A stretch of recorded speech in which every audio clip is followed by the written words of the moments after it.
Sorry, I just saw her. Like I was setting up. Yeah, setting up. The minions is that.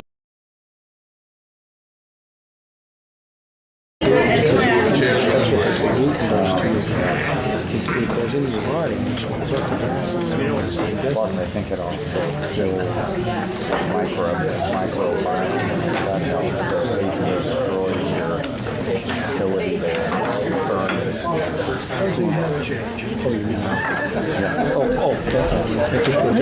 How are you?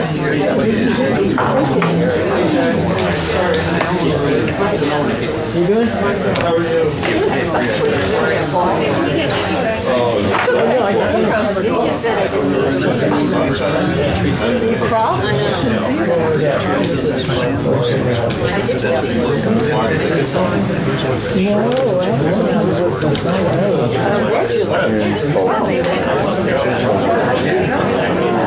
Oh, so there is one.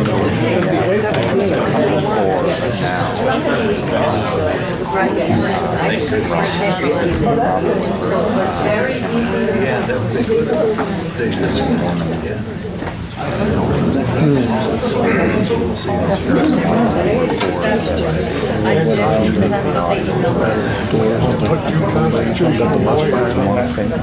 Which I didn't know they were.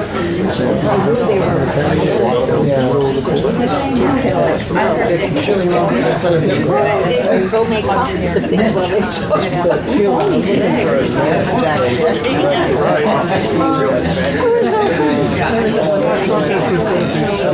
I did too. Just to be out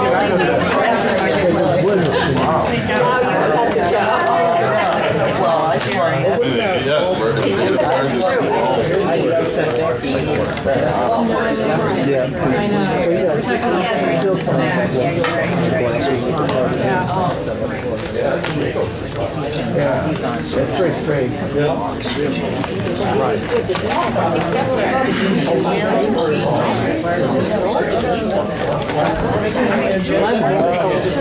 But no rocks. I should have said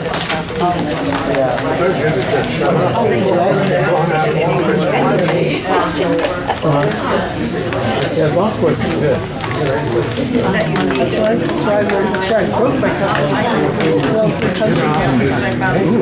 In the dark.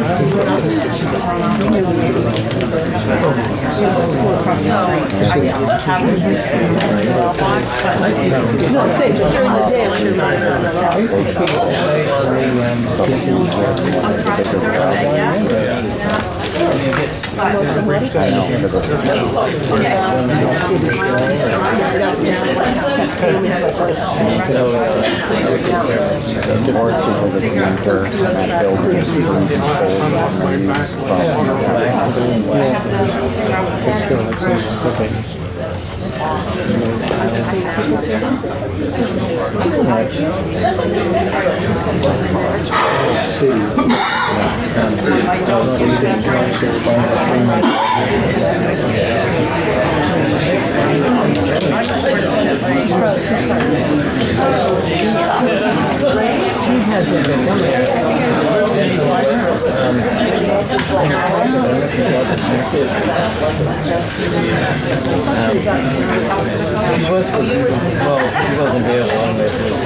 So I don't know.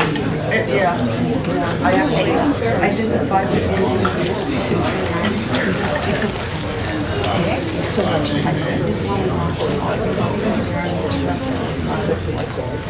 Oh,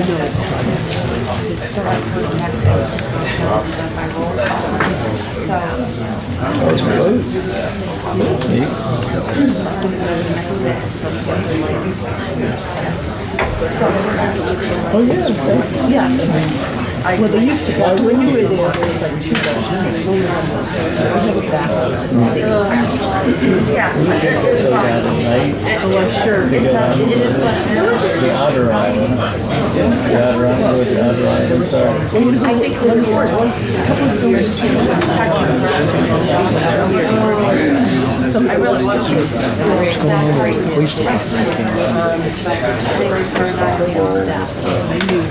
Raise a little bit of money each year so they can get more bonds.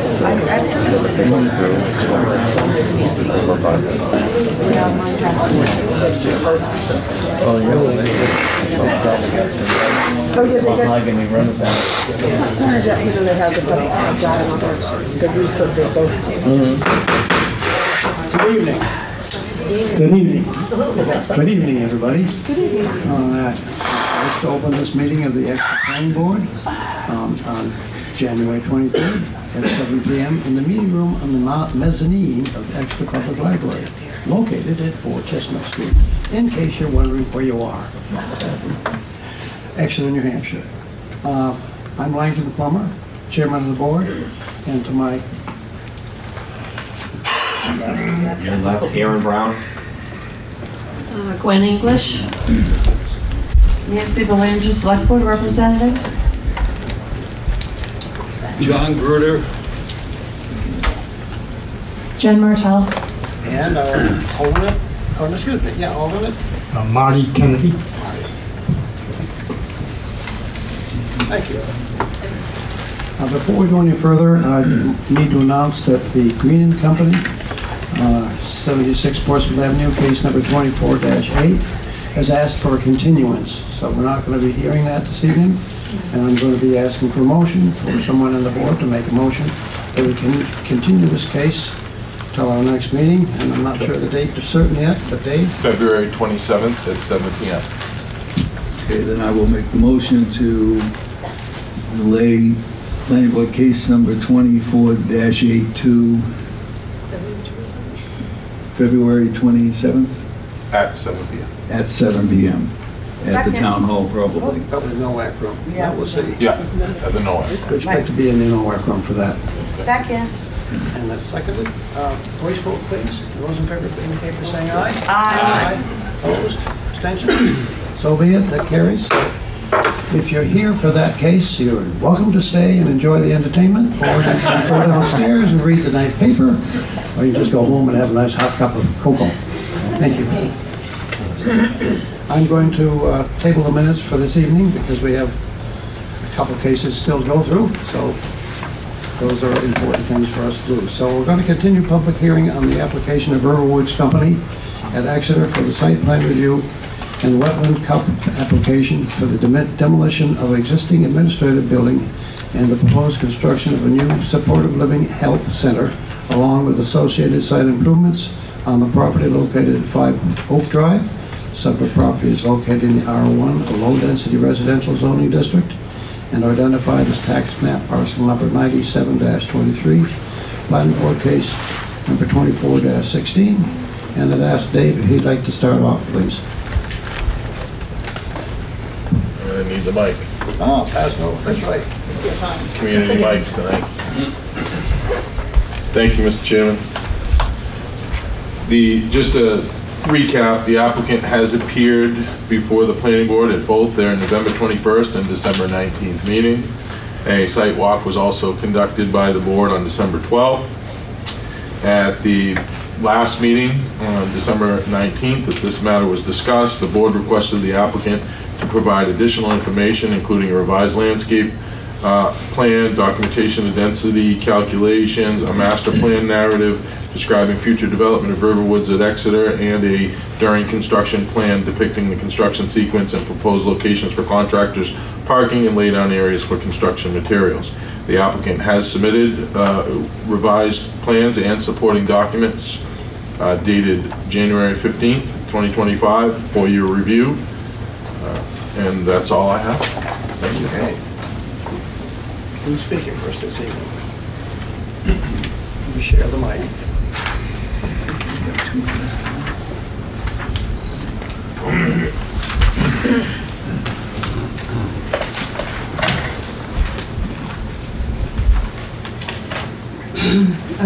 Good evening, Chair Plummer and members of the board. I'm Sharon Summers.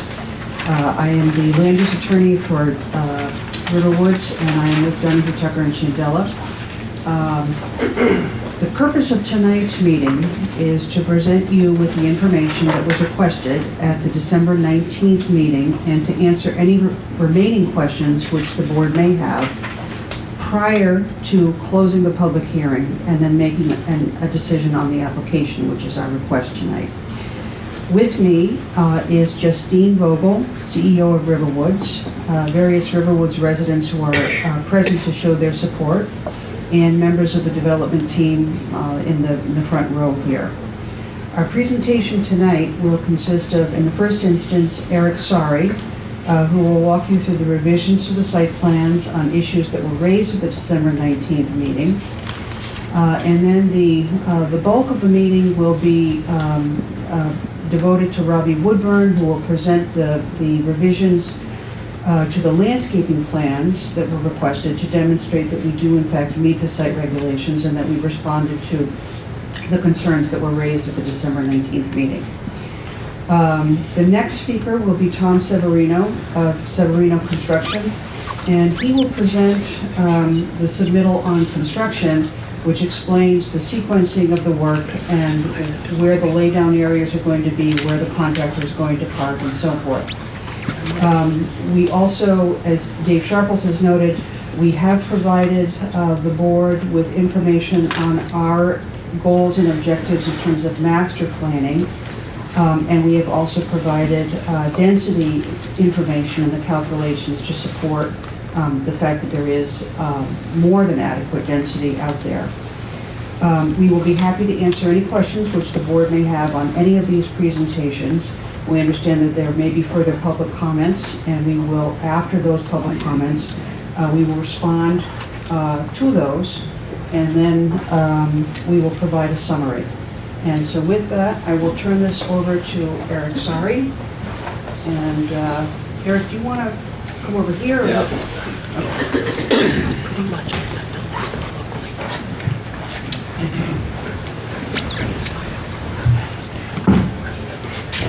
Good evening, everybody. For the record, I'm Eric Sari from Aldous Engineering. Changes to the civil plans are relatively minor. The site plan itself has not changed, so nothing's moving around, no parking, the building hasn't changed either. The biggest change is on lighting. This is the lighting in the full blast configuration. Everything is on. After 10 p.m., we ran another scenario which turns a lot of lighting off. You can see all the light poles along this back perimeter driveway will be shut off completely at 10 p.m. In the parking lots here and down here, there are 5 more fixtures that will be dimmed to 30% of their maximum lighting output. The reason for that is to allow some ambient lighting in there in case someone wants to go to their car at night, but not turn it off completely. We don't want to completely black this for safety reasons. We are reserving the right, there is the technology now, we may add a motion sensor at some point, so those lights may come up a little bit if there is motion in the parking lot, but we haven't quite figured out the way it's going to work. But after 10 o'clock, it will be dimmed to 30%. Other changes in the background, we received comments from DES in regards to our wetlands permit. They had 2 comments. Those were addressed and returned back to DES, so we expect a permit from them very soon. I also received an email with 4 comments from DES on the alteration of the terrain permit. I turned that around in 15 minutes. They were so minor. One of them was what's happening with the wetlands permit. So that's back to DES, and I expect that permit next week. DOT also sent in some comments, and we're working through those to try to address those comments and working with DOT to try to figure out what they want for traffic. And we're confident that we're going to have a solution for that very soon here, and the permit for DOT obviously is going to take a long time, so that's going to keep rolling in the background as usual, DOT style. I also have Bob Bollinger here to answer any other questions on traffic. Let's see what else we have here. All right, I think we'll bring up Tommy. No, Robbie. You want to skip to Robbie? Okay. Yeah, let's do Robbie.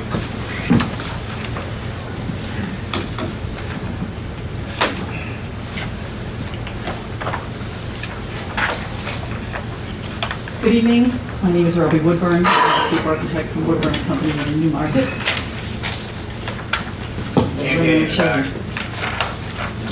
Okay, I'll put it closer to my mouth. Thank you. Thanks for that.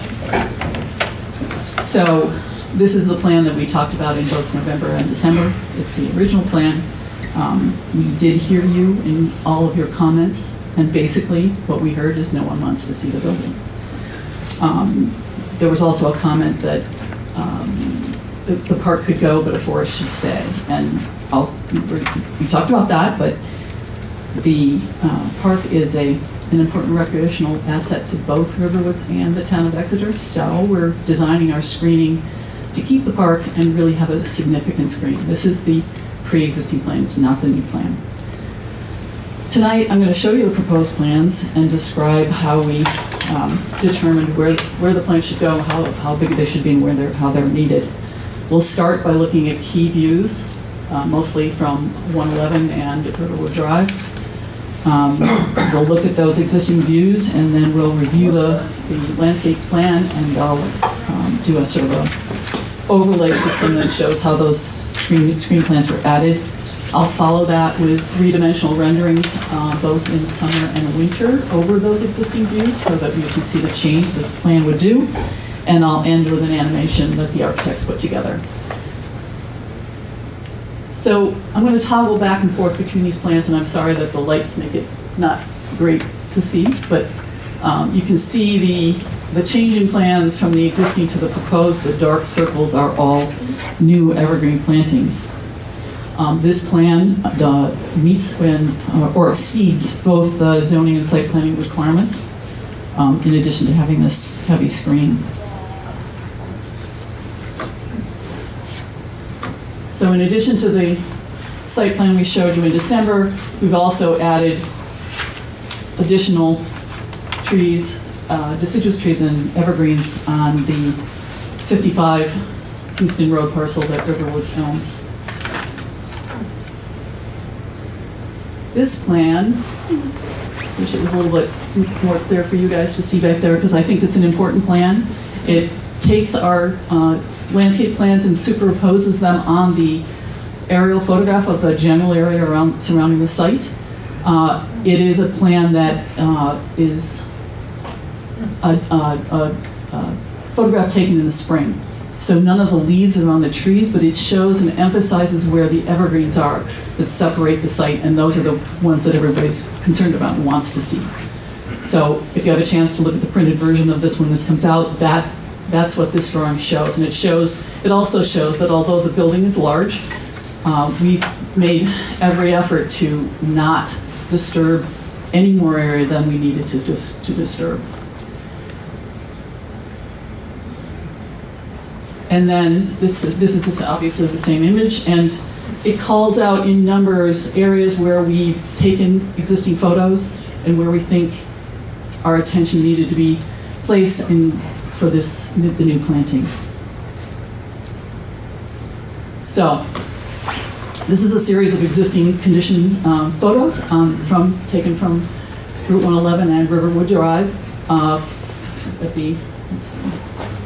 the side of the slide is a reduction of that previous slide with a little orange or a yellow arrow of where that view is taken from. So this is the first slide, and it's right when you're traveling east or west on Kingston Road 111 towards the site. We get a full shot at the house that's at 67 Kingston Road, where the parking lot is going to be. This is an area where, of course, we're going to want to have additional planting, and we do. The parking lot is a little bit lower than the elevation of this house, and it's behind a lot of existing material. I went out there several times to make sure that that's enough material to hide that parking, although we did add some, and we'll talk about that as we move forward. So this is the next, it's just a little further up the road. You can still see the house. Your eye is more focused on traveling this way, but that's where that parking lot's going to be. The building itself, the healthcare center, is 200 feet behind the front of that house, just to keep the context of it's back there. Could you point out in this picture approximately where some of the new plantings are on 111, where they start? You'll see them. You'll see them. We're going to do. Okay. I'll get there, and then you'll see Thank that. So that's. This is a shot. Now it's taken from the 55 Kingston Road parcel, looking across Mrs. Hooton's driveway towards the site as well. Again, focusing on that, where that white house is that's going to go, and that's where the parking lot comes across here and ends right about here, a couple feet down from the elevation of that house. A little bit further down the road, this driveway here is the driveway to 67 where that white house is. That driveway will be gone. The vegetation that's here, and I'm again sorry that it doesn't show as well as I would like because of the light. There are a lot of big pines that go right to the ground and some very mature deciduous trees behind that. I think that this is a view that we're even though I'm adding planting right in here to mitigate the driveway and fill that gap where the driveway turns right, I'm not concerned about this view in terms of what we'll see. This is a view from Riverwoods Drive looking across 111 to the site which is beyond. And this is a view on the current White Oak Drive. You'll remember from the plan that White Oak will be going off this way. The corner of the building is behind here, right about there. This pole will be gone, and this is about where the loop road comes back into to White Oak Drive. This photo is directly across, actually it's right at the mouth of Mr. Murray's driveway. If you had a better view of this photo, you will see that there's quite a bit of evergreen, existing evergreen vegetation at the street. And behind that, there's a lot of second growth, deciduous vegetation. My original thought was that I was going to be planting in there. I walked that several times and looked at it, and that's not where I'm going to plant because there's enough deciduous material in there, and I want to get in and muck around in the roots and try to put things in there, and I'll show you the result of that on the plan.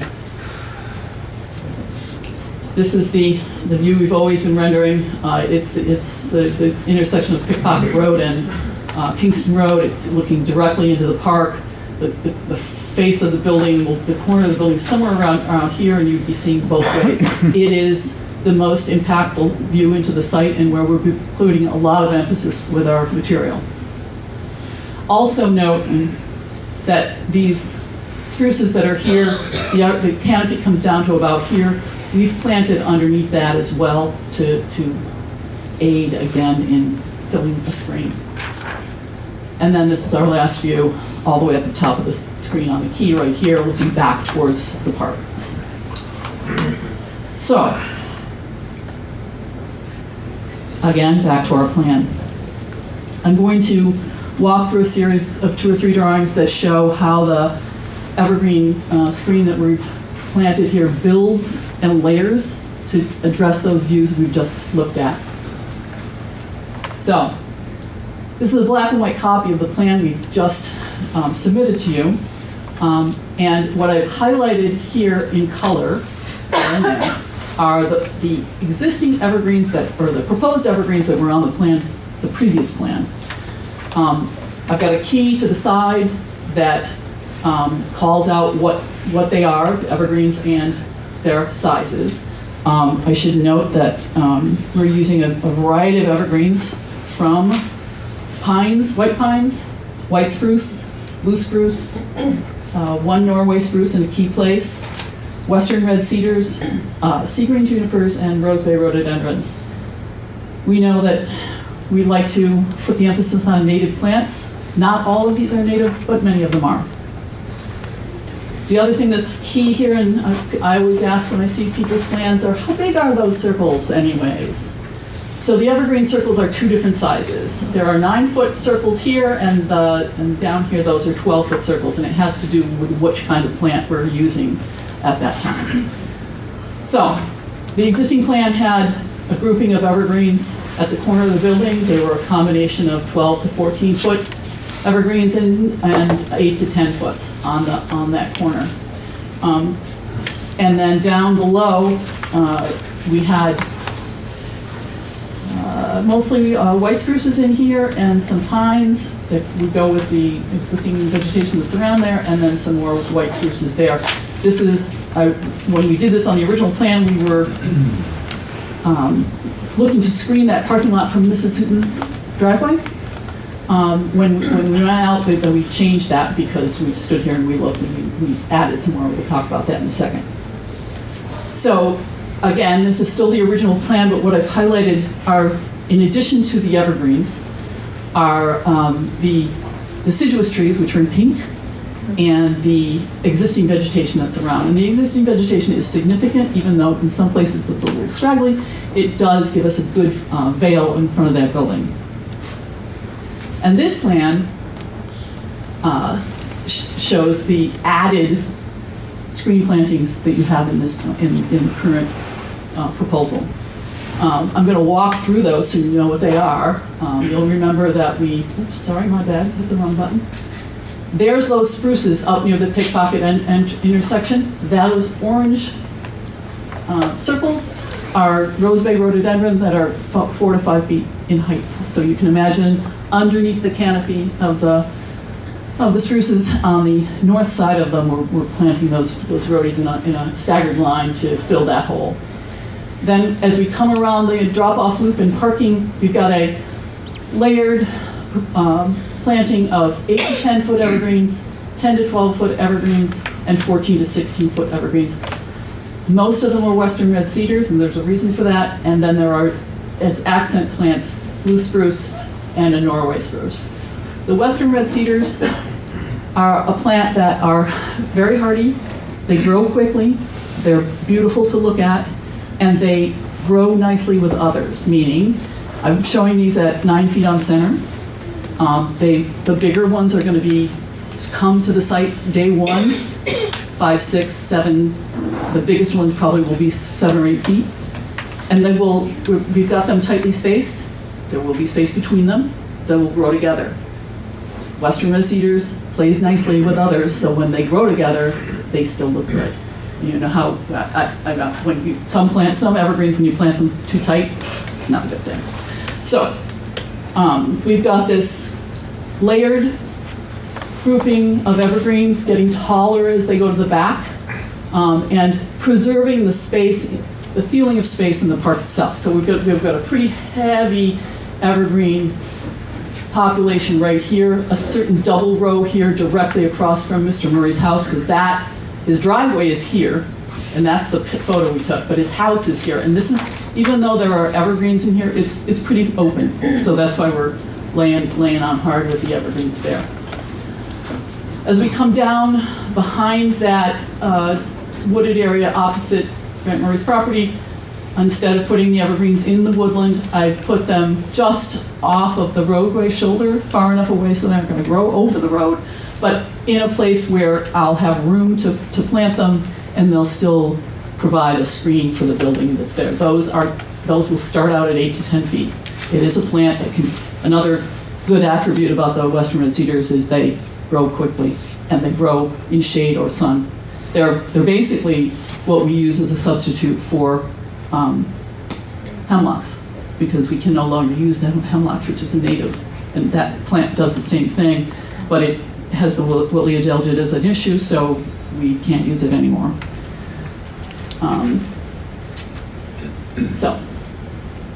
So those we use. There's our cedars there. We've got 12 to 14 foot evergreens here, basically addressing the corner of the building that I couldn't get with the plants that are on this side of the road.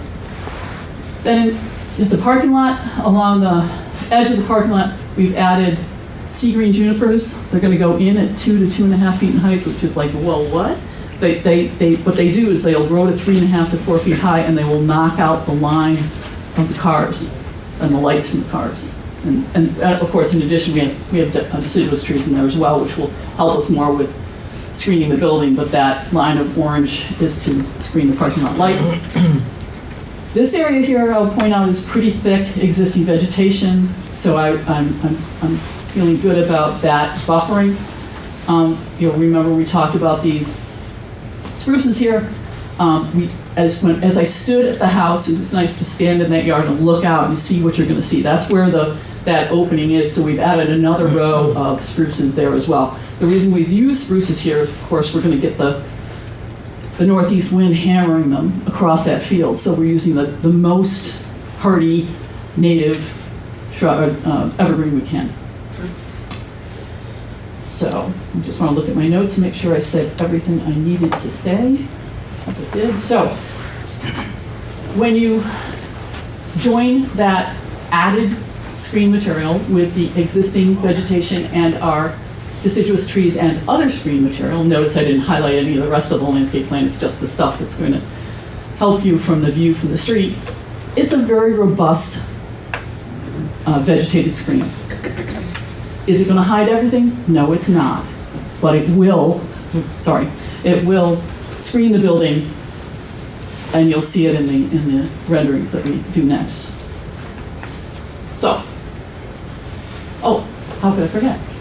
On Kingston Road, on lot 55, you'll remember from the first photograph right here, there's that long view across the field and over to the White House.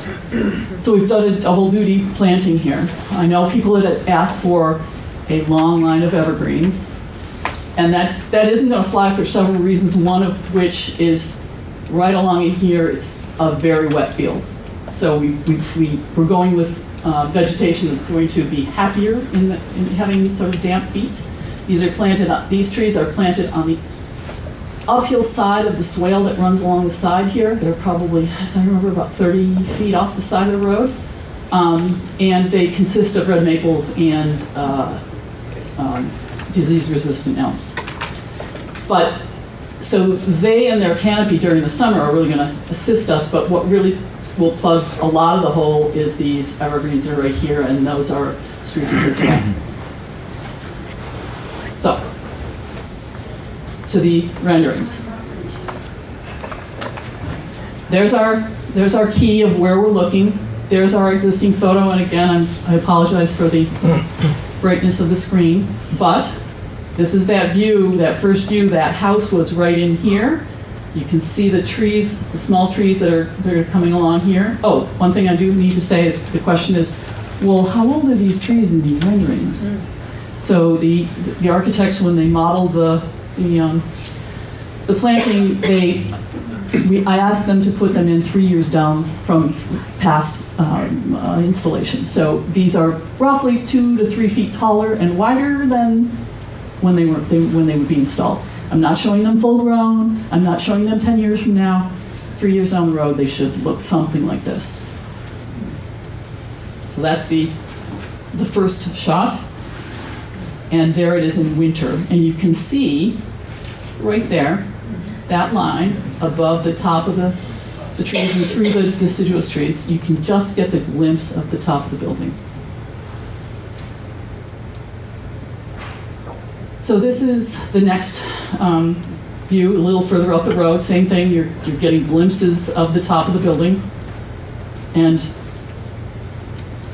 you'll see that those are the trees that are marching along the side of the road. And right back in here, it's tough to see here, but there are the evergreens that we've proposed. And that's it in the winter.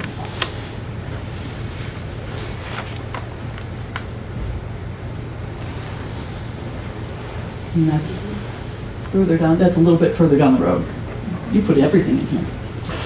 I did. Yeah. This is, again, that shot standing on 55 Kingston Road, looking across Mrs. Hooton's driveway and across her field towards the building. This is where the White House was. Again, you can just see the top of the building above the treetops.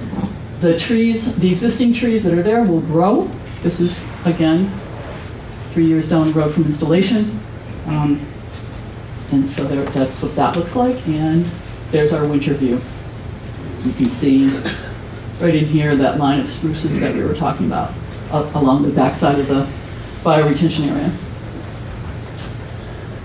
This is the view from Riverwoods Drive, looking up towards White Oak. There's the building, there's the screening in front of it, right there. There it is in winter, because then what happens between these two slides, this one and this one, is the pear trees that are out in the field in front of those evergreens lose their leaves, and so that's what we see 3 years down. However,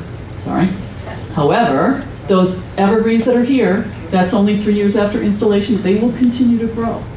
And the on the corner of my building, I have 3 of the western red cedars that are probably 35 feet now, and they've been in for 15 years. So that's how high they get and how they'll help.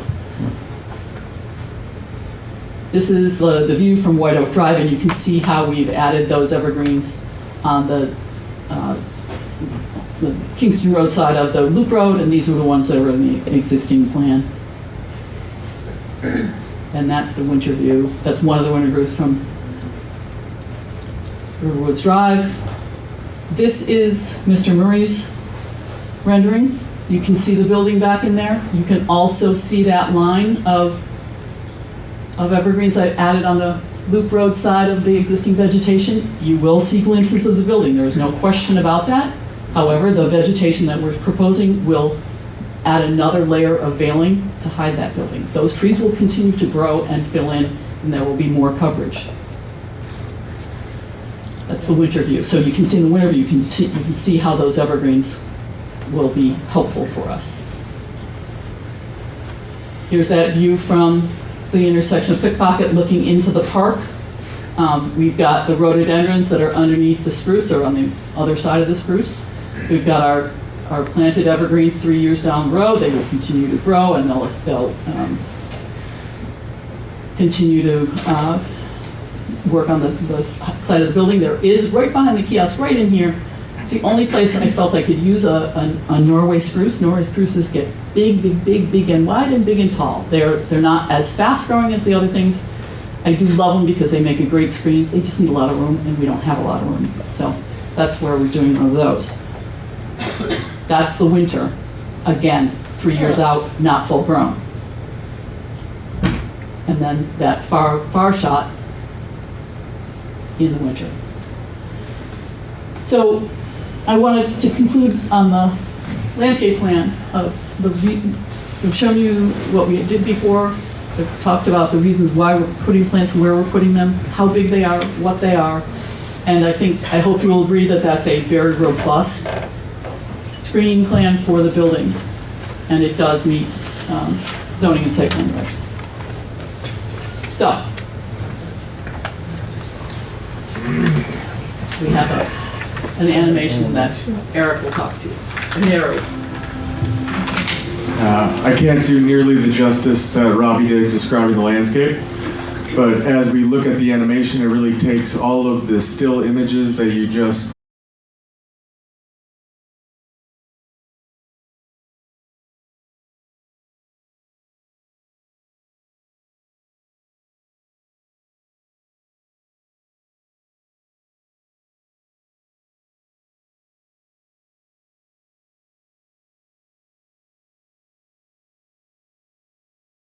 Again, we are working with a very thick vegetated buffer that is only being enhanced with the work that Robbie's been doing. As we turn around and now come back the other way, you're seeing those new plantings as we now head towards White Oak Drive. There you're seeing just a snippet of the building in motion, because with the grading that you're seeing here, and all of these renderings are based on GIS data, so we're using approximate but very close to accurate grading. So that GIS data shows the undulation in the grade and how that planting area sits up above our building.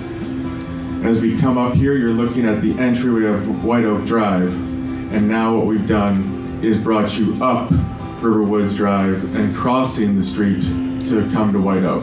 So this is where you're seeing that corner intersection where, again, you're picking up on the dormer aspects of this portion of the building with the roof line and the sloped roof. You're coming past the entry, and then approaching the far end of the building where we have the memory care, skilled, and about half of the AL2 residences. One of the key components that we have in the building, as you look at this, once we finish our trip down White Oak Drive, in addition to all the landscaping that Robbie's done, as the architect, I sometimes want to do a rendering that enhances and makes sure you see the building. But what we've been doing is rendering to the specifics of the landscape, so we're actually in there measuring the heights of these plantings so that Robbie has the confidence to present a 3-year-old planted tree. And then just the final still image before we move on from this is the language of the building, with the far side having an architectural context that is a flat elevation with the dormers up above. We then have the break between the two primary sections of the building, where we have the opportunity for a commons entry, porte cochere, and then a heavily glassed 2-story atrium, and then a rooftop amenity for the AL2 residents to enjoy some outside while still being covered and protected from the sun. And then the other side of the building, or the secondary part, reads with the same material and a lot of the same language, but you'll see that this side introduces some additional dormer work on the first and second floor, as the memory care and skilled units are distinctly different than the assisted living units. So that leads to the architectural language being consistent between the two sides of the building, but still differentiating between them, and then separated with the gasket of the commons.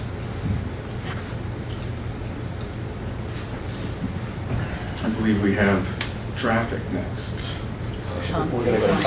Oh, Tom. Sorry. Going back.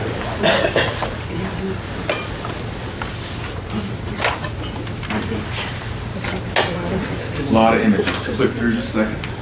We're getting close. Here. Is the point down? Yes. Green dot points.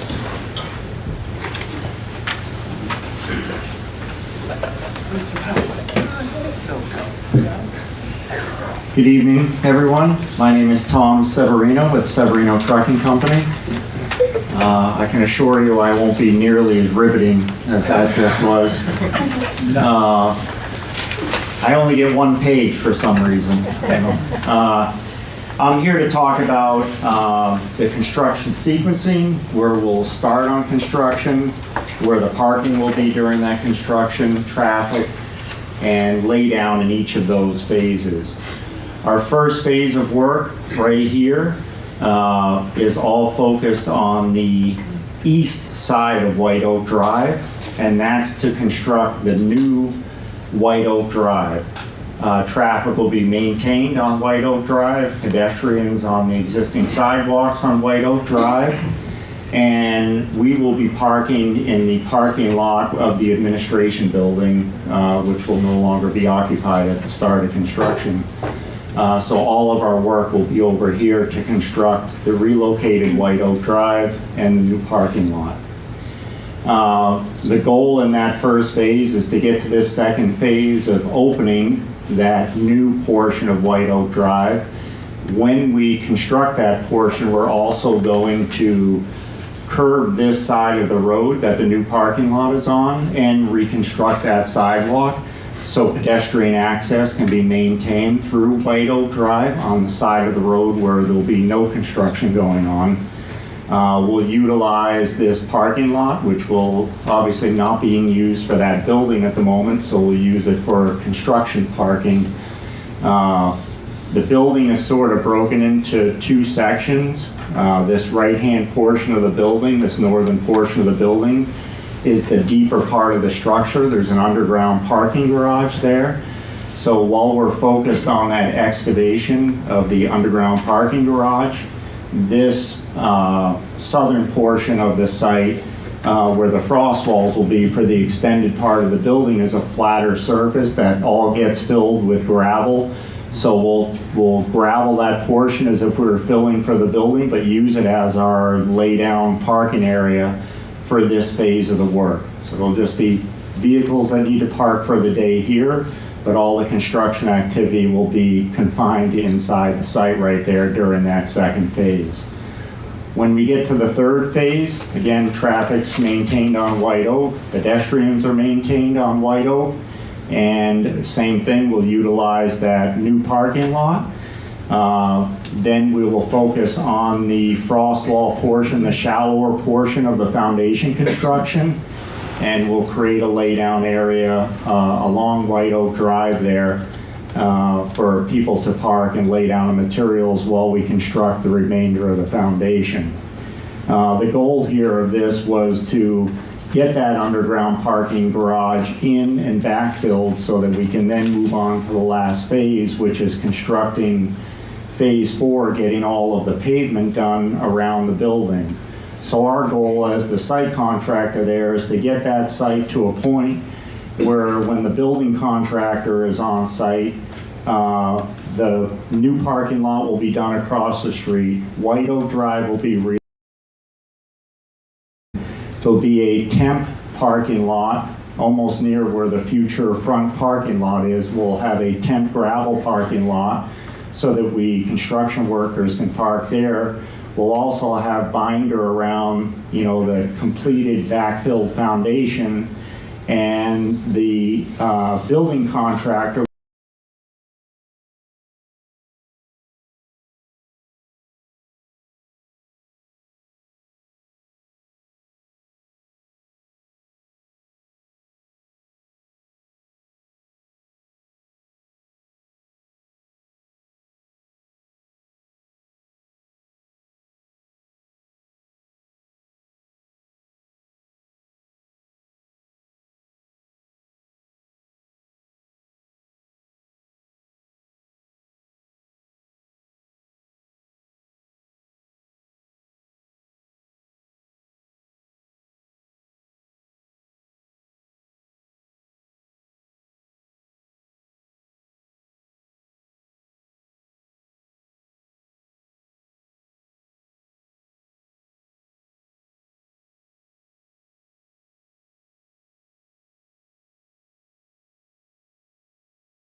Particularly the one sort of, yeah, moving eastbound.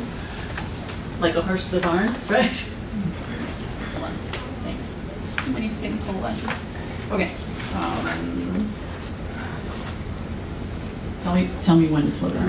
Sure. So we're going through the existing condition photos. I know, I hear you. Gotta keep switching. And so walk through the layering. Yeah, I'm thinking more the visualizations. Okay. Yeah, and if you could go kind of all the way to the end of the visualizations. All the way to the end. There. That's the end. This is the last one? Okay. The winter one is the last one.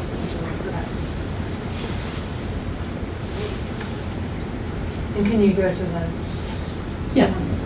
So this is quite far away, not, down the street. I think the one that's back here is...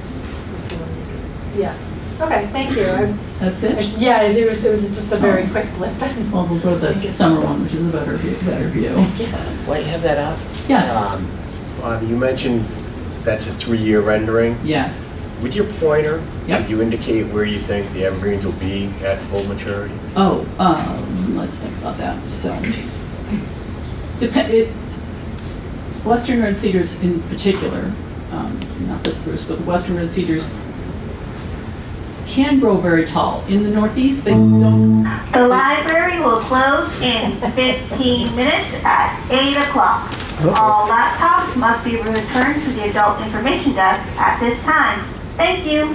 So these were 8 to 10 specified, so that means they're 12 to 13 or 14 here, which means you can expect them to at least get to 20. Okay. So is that helpful for you? Yes. I think that Norway spruce back here, as that grows, I think it'll be at least as high as that, but that's a ways down the road. Right. What's the little guardhouse there? That's the existing kiosk that's there. It's if you go to the park and you go there are announcements there and things like that. It was part of the original park plan when we did the administration building, and it was this park, as Gwen was saying, was part of the whole development. The town actually lobbied for and asked for that park, and it's meant to be available for both Riverwoods and Exeter people, and that's exactly what happens. So the kiosk is sort of announcements and flyers and that kind of thing. So the full maturity that you were indicating is how many years out? Well, I can guarantee it's 20 years out, because Okay. I look at it every day in my office. It may hit there faster than that. Yeah, they're very fast growing. 15 to 20 reasonably? I Yeah, think? reasonably, yeah. Anything else? You good? Anybody else? Okay. Wait, hold on. Yeah, I actually do have a quick question. Did you get a full set of plans, by the way? Eventually, it was the mail that was the issue. Microphone. Yeah. Oh, I'm sorry. Microphone. Oh, okay. At the previous meeting, I asked if you had talked to Ruth Hooten about screening, just so she's not looking at this big building. I just wondered if you were able to do that, and what the exchange was, if you felt that there needed to be more plantings along White Oak to protect her viewscape.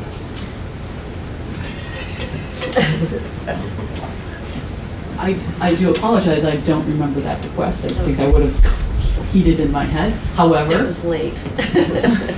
I'll let Robbie answer the second half of your question. What I would say, however, is that Riverwoods has engaged in some conversation with Ruth Hooten early on in the proceedings, and she indicated that her participation, she preferred it to be simply at these meetings.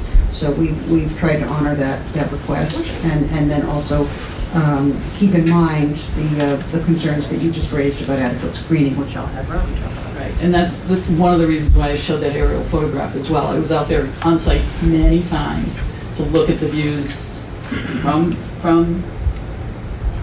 the looking west across the field, and standing on the Riverwoods property, looking across her driveway, standing up by that house and looking towards her house. Let me back it up here.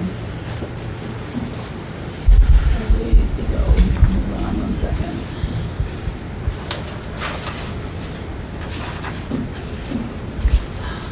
Sorry. Okay, so that's why I thought that this image was really helpful, in that we've got a lot of evergreen material here, and we have a very large evergreen forest right there. Her house is right up in here. She would be looking through 2 layers of quite a bit of vegetation. Where it gets more critical is as you come down the driveway, if she turns her head and looks over, that's what all that planting's for, is to screen what we can from that view. So although we didn't speak with her, I was thinking of that consistently. While you're there. Yes. Sorry, I wish I could. Oh, sorry. I could probably yell loud enough, but it would sound really awkward. In the parking lot area where you have the plantings on either side, you've got the Princeton elms and some viburnum, are you at all concerned? I know the Princeton elms are pretty hardy, but the viburnums, are they all going to handle being plowed into over? I'm just concerned about the longevity of these plantings. That's a very good question, especially if the viburnums want to get big. However, the way they generally plow these lots is from left to right. Will the owner of a silver So vehicle that was my thought. with a license plate I didn't call it out when we looked at the renderings, but you could see when we went through the animation how the viburnums were. Again, will the owner of a silver vehicle with a license plate 52699. Please come to the adult service desk. Someone hit you. Adults, no judgment.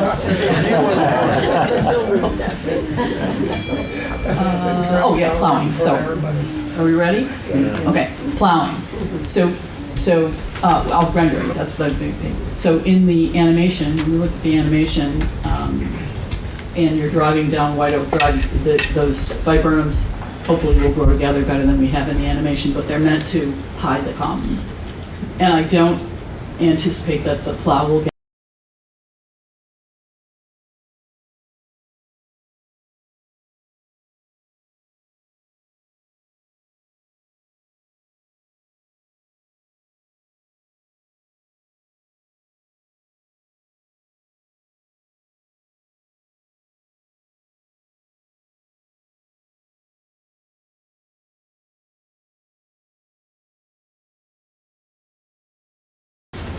I'm okay for right now. Okay. Yeah. I have quite a few, but I'll wait. You'll wait, okay. Yeah, I'll wait as well. We wait. Okay. Well, then let's,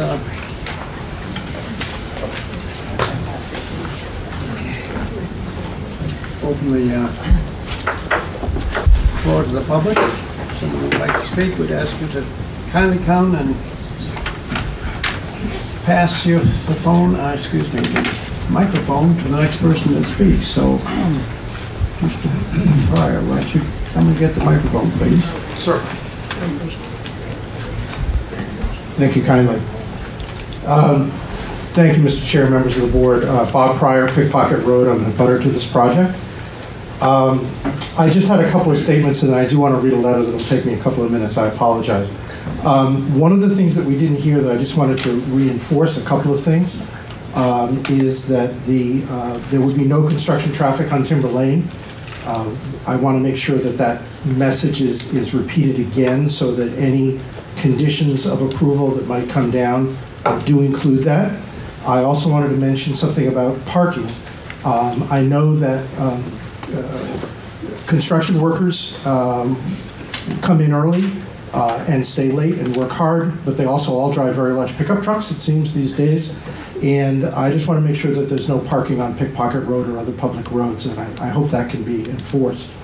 A comment about the landscaping plan. Two things. I just want to mention that the park was not put there because the town lobbied for it. It was put there because that was originally the site that in 2000, I think it was 11, when Riverwoods came forth to tear down the Reedy house that was there and build their administration building. The original plan was to have the access to that building be off of Pickpocket Road and to have it very close, essentially where the Reedy home was before it was torn down. And it was through the zoning and planning process that Riverwoods agreed to move their administration building much further back. And so that space was then freed up to be able to be used for some recreation areas. I also want to mention that a pickleball court is not a vegetated buffer. I really appreciate the desire to keep the park intact. I do not believe that a park in that sense, in the sense that it's ground level, it's not vegetated, unless you consider grass to be a vegetated buffer. And personally, I don't, because the idea is to screen the property from abutting uses. And that's not what the court, and that's not what I think it looks like a bocce court, the long, thin thing. I think it's bocce, I don't know, I've never been in there. And pickleball, that's not a vegetated buffer, and it is within the 100-foot vegetated buffer. It should be vegetation. It shouldn't be a pickleball court, and I think those are amenities that could certainly be moved and certainly should be moved. I appreciate the efforts that are being made to improve the vegetation. We've seen evidence of that this evening, but I think there's still a ways to go. And the final thing I wanted to mention about vegetation is how long does Riverwoods have to be responsive, as it were? Trees have a life cycle. The library will close in 5 minutes at 8 o'clock. Yes, ma'am. I just want to know, are they responsible in 10 years for adding, because I plan on living on Pickpocket Road for another 10 years, hopefully longer. And are they responsible for renewing as things grow, as the bottom of evergreens come up, as they do? Is there an ongoing process? And is there any way of monitoring that or policing that? With that, Mr. Chair, I would hope you would indulge me for a few minutes. And I do have a letter that I am going to read. At a previous planning board meeting on this application, Ms. Martell mentioned that she believed that this project had been approved by the zoning board. At the December planning board meeting, I tried to set the record straight by testifying at that time that this project had not in fact been approved by the ZBA. In fact, applications concerning this building have been denied twice. Please let me expand on that. There are two types of applications to zoning boards: special exceptions and variances. Special exceptions are for uses that are, and I quote, permitted within a district only after a determination by the Board of Adjustment that certain conditions specified in the zoning ordinance have been met. Variances are for uses that are not permitted by special exception. Let me first say that every square inch of Riverwoods in Exeter, all three of their campuses, as well as the multiple private homes which they have purchased on both Kingston Road and on Pickpocket Road, are within the R1 low-density residential zoning district. Every inch of Riverwoods is zoned R1 low-density residential. That's low-density residential. In the zone, R1 zone that is, an elderly congregate care health facility, an elderly congregate healthcare facility, which is how Riverwoods is defined in the Exeter zoning ordinance, are permitted to be constructed only by special exception. So every step of the way, they have gotten special exceptions. The table that's attached to this letter is page 41. Now, your original application in November was 692 pages that was sent. I'm sure you've read every page. Pause for effect twice. Good man. Page 41 of that original application was submitted to you. That's it shows that by Riverwoods put this together. And you know what? Why don't, if you'll indulge me, let me hand out this letter so you can see exactly what I'm talking about. Do you mind passing those down, Ms. Belanger? No. Thank you. Here you go.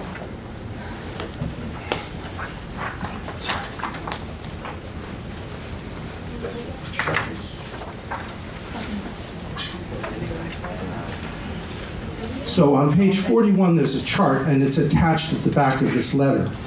And what it shows is that at every stage of the development of Riverwoods, from the original Woods campus in 1990 through something as benign as the construction of an outdoor park and recreation area in 2011, every stage has required special exceptions from the Zoning Board of Adjustment in order to move forward. Every step of the growth of Riverwoods has been explicitly permitted by the special exception, except this one. In 2011, Riverwoods applied for a special exception to permit construction of an administration building, the building that occupies the same space where the new health center is now planned, and which will be demolished to allow the new construction. That application was approved in a modified form by the ZBA after considerable pushback from abutters, including moving the building from its originally proposed location, close to the intersection of Kingston and Pickpocket Roads, to a location much further away from abutting properties, and making the entrance from White Oak Drive in order to address traffic, safety concerns, etc. The conditions of approval listed in the ZBA letter, which is also attached to my letter, said that this approval was granted based on the following conditions, which I've listed here. Proposed administration building shall house a maximum of 15 full-time equivalent employees, shall not exceed 5,500 square feet in a total in area, and 6,800 square feet in foot. 5,500 was the footprint, I believe, and 6,800 was the total square footage of the building. And the total number of parking spaces was not to exceed 21. Are we honestly to believe that the construction of a healthcare facility that is planned to have well over 100 employees, I couldn't find the exact number, a footprint of over 50,000 square feet, a total building space of over The 100. library is now closed. Sorry, I lost my place. And I was on a roll too. Over 170,000 square feet and 131 parking spaces is something that can be built in the R1 zoning district without the explicit approval of the zoning board. In August of 2022, Riverwoods applied to the ZBA for a variance. Please note that's a variance, not a special exception, to permit the elimination of 60 skilled care beds and to add 35 independent living units to the Ridge campus. And they applied for another variance to permit skilled nursing care off-site. This was ZBA case 2215. They followed this up in October of 22 with an application of the ZBA for another variance to permit skilled nursing care at the Boulders campus off-site as part of a master planning exercise. And I want to come back to that phrase in a minute. To create a centralized health center to service all three campuses. This was ZBA case 2216. After much discussion and several extensions, the ZBA denied both those variance applications on January 23, 2023. In March, Riverwoods requested rehearings for both applications, and those requests were denied. That was the end of that.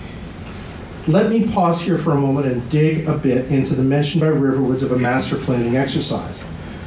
Ms. English has asked for the master plan. It was not mentioned this evening, so I'm assuming that it was not presented to you this evening. At a previous hearing on this case, so I suggest that moving forward on a piecemeal basis is not in the best interest of the town of Exeter or the over 50 private homes that are abutters to Riverwoods. The planning board must consider as part of this application Riverwoods' plan for the development of the spaces on their three campuses that are currently occupied by separate healthcare facilities, as well as their plans for the private homes that they have purchased and whose lots are now merged. And those are at 67 Kingston Road and 78 Kingston Road. And the private homes that they have purchased at 55 Kingston Road, which was part of the landscaping plan this evening, and 21 Pickpocket Road. They've purchased 4 private homes that abut their property. We do not know what their plans are for them. Simply saying, well, we haven't figured it out, or we'll think about it in the future, does not seem to be appropriate to me. I'd also like to know really more what's going to happen to the administrative offices that are being moved out of there, because that building's being demolished. Are perhaps those administrative offices with their parking going to be moved into the private homes? I certainly hope not. So on March 5th, 2024, following a lot line merger of their 3 campuses along with the private homes at 67 Road Kingston and 78 Kingston, the code enforcement officer sent an administrative decision letter to Riverwoods. It's also attached to this letter this evening that states in part, as discussed, Riverwoods Exeter has now merged, for zoning and tax purposes, all of the lots on which the 3 Riverwoods campuses sit, together with 2 parcels, more recently acquired, which are located at 67 and 78 Kingston Road. And I'm continuing to quote from the letter. As a result, the entirety of Riverwoods Exeter will now be located on one site. The presence of one health center on the merged lot, which will provide skilled nursing, satisfies the requirements of Article 6, Section 6.1 of the zoning ordinance, which calls for on-site nursing home facilities, and is now permitted as of right without further need of any use variance. Please note that this letter refers only to use variances that were previously requested and denied, and does not say that Riverwoods may build their health center without bringing it before the Zoning Board of Adjustment for a special exception, as was done with every previous step of their development. Again, see page 41. All 3 campuses and even their 5,000 square foot administration building received special exceptions and required special exceptions in order to be constructed. The planning board cannot legally approve a plan that does not conform to the zoning ordinance. I believe that Riverwoods Exeter, by bringing this project to the planning board without special exception approval from the zoning board, is in violation of the Exeter zoning ordinance. And I ask that you delay moving this application forward until the determination of this apparent discrepancy is made. Thank you very much for your time. Thank you. Awesome, Bob.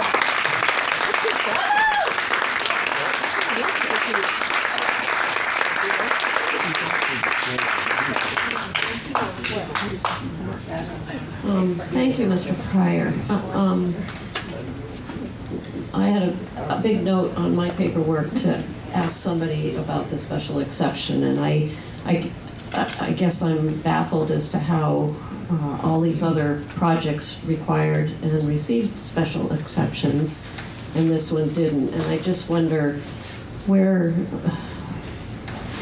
did the ball get dropped? I don't understand how that should have happened and how that process should have been carried out. Mr. Chairman, could I may have some information that is germane to this. I'm speaking now. If you would please allow me to finish speaking. The question was addressed to me. You will have your turn. You always have your turn. The question is one that I feel somewhat unqualified to answer, Ms. English, in that anyone who wishes to build anything in Exeter or any other town starts with the building and planning office. And if I live in an R1 and I wish to build an addition onto my garage and it meets all the setbacks, then I just get a building permit. If it doesn't meet the setbacks, then I have to go to zoning and ask, well, it's only, the setback says 10 feet and I want to build it 9 feet. Okay, or 11 feet, whatever. You have to ask for permission and you have to explain the situation. A special exception, an adult congregate healthcare facility can be built by special exception in the R1. There's no doubt about that. But it requires a special exception. It's not a permitted use. It's a special exception use. If the ball got dropped, it got dropped somewhere in the town offices because it's a very confusing and very complicated situation, quite clearly. I believe that if you read the letter, it says very clearly use variance. It does not say special exception. The fact that they were required to come to the zoning board. Now, granted, and where it gets confusing is that those were all separate parcels that existed of land at the time each of these applications for special exceptions was put forward. But I don't think that's part of the code. I don't think it says that, oh, if you build something on this parcel once, you can keep on building. You can't. I live in the R1, and I can't willy-nilly continue to build onto my property. If it's a permitted use, then yes, I can. But if it's a special exception use, then I can't. Just because I've got a house on my lot does not mean I can build another house, because that's not permitted. That's not a permitted use within the R1 zone. It's a special exception. It's a multifamily or whatever it happens to be, or a small-scale development. So I think I'm trying to give somewhat of an out here to the town offices, to the town planner, to the code enforcement officer, to the building and planning department. But I honestly do think that this is a confusing case that's been rushed through. And I would sincerely hope that someone would take a look at it and make a legal determination. And I'm sorry, Ms. Summers, but it's not you. It's a legal determination as to whether or not this project requires. And if it goes to zoning, and zoning says that it's fine, great. But we don't have that in front of us right now. I thank you for that, and I'm sorry, it could have been answered by Dave Sharples. It could have been answered in knowing that you're on the zoning board and have had experience with this. I just figured I'd approach you and question you about this, because for days I've been looking at this and trying to understand how this happened and trying to figure out if I've just missed something in reading through this paperwork and I'm not understanding how special exceptions work. And it just seems to me that given, we've set a precedent with these last 3 bullet points in this chart, all of these things have needed a special exception, and I don't see why this should have been any different. That's it. Thank you, Mr. Chairman. Someone would like to speak, please? I just wanted to say that I'm a little embarrassed that I didn't catch it earlier myself. I've read that March 5th letter many, many times. And it was only yesterday that I read it again and saw the use variance, and that's when it clicked, because I did have that chart in front of me. And just making the distinction between the special exception and the use variance, I think, is absolutely critical. Did everybody get a copy of the letter that needs one? Yes, thank you. Yes. Mr. Chair. Thank you. Welcome, thank you.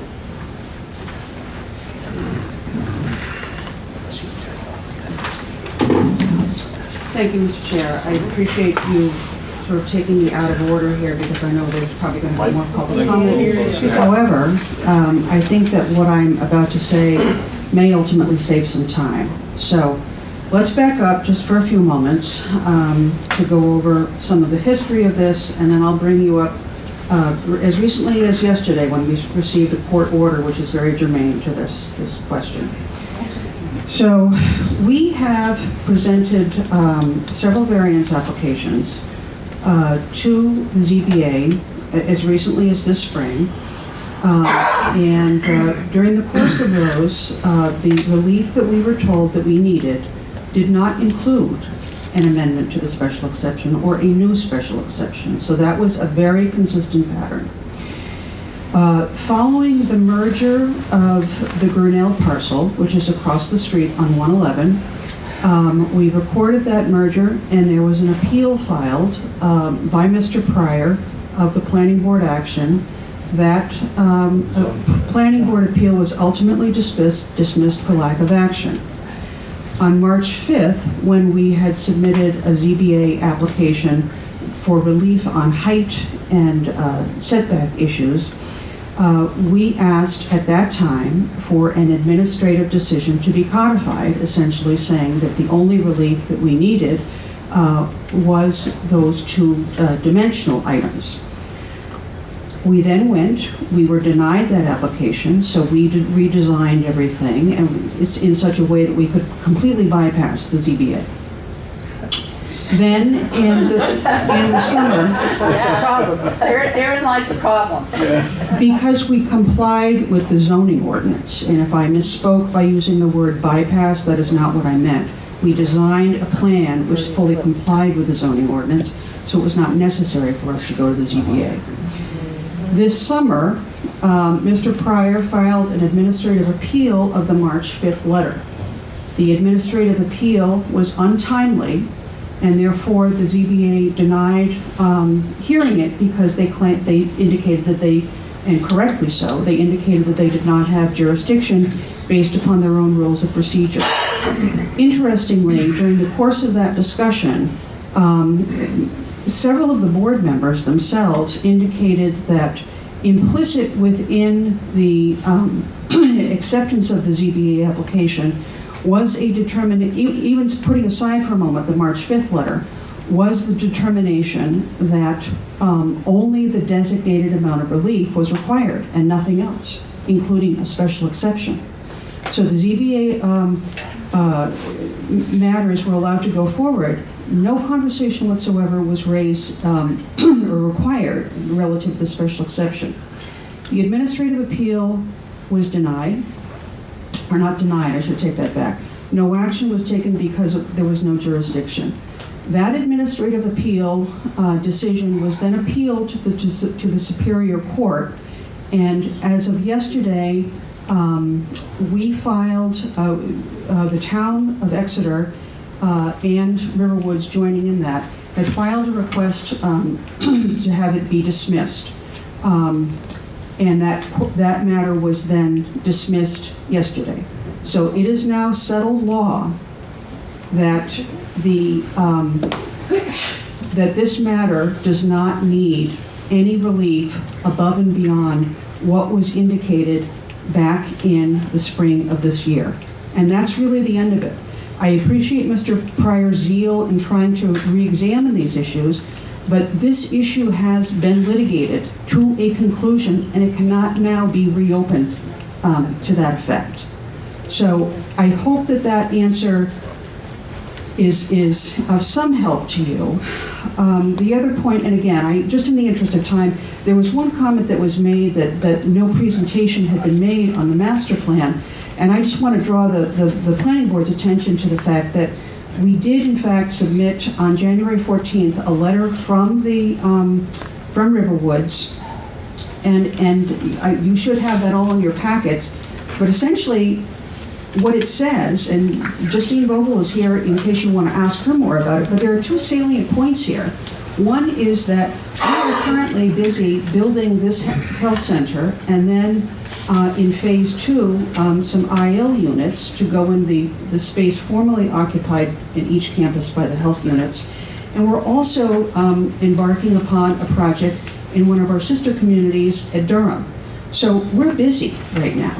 There's not an awful lot of time to explore other opportunities or anything at this point. And then the other factor that we're talking about is that to do any further work would require acquiring additional property, which we would need to get before we could even do anything. So I would ask you, and we're certainly happy to answer any questions that you may have, but I did want to bring to your attention that we have submitted information on that front.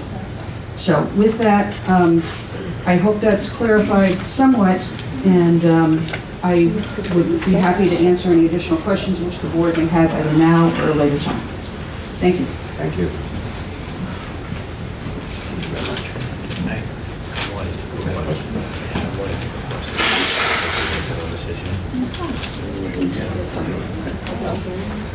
I'm asking Dave. Dave, would you mind weighing in on this issue?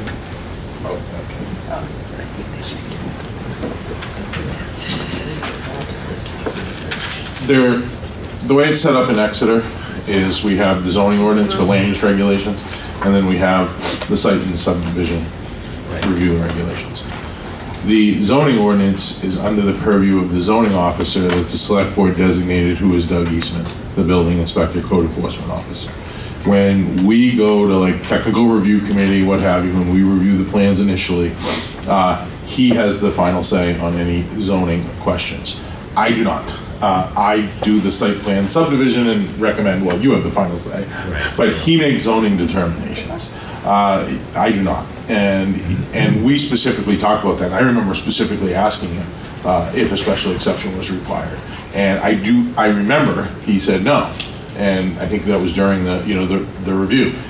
He had a reason. He articulated a reason. I don't remember what that was. I can't tell it to you now, but that was discussed internally. And Doug Eastman is the zoning officer.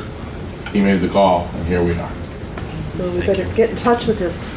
So when I look at the letter from him, when I look at the letter on March 5th, 2024 from Doug Eastman that Mr. Pryor presented this evening, which I have looked at before, it is the same letter. Kid here. It is the same letter, and there is no indication regarding special exception in his letter specifically. He does mention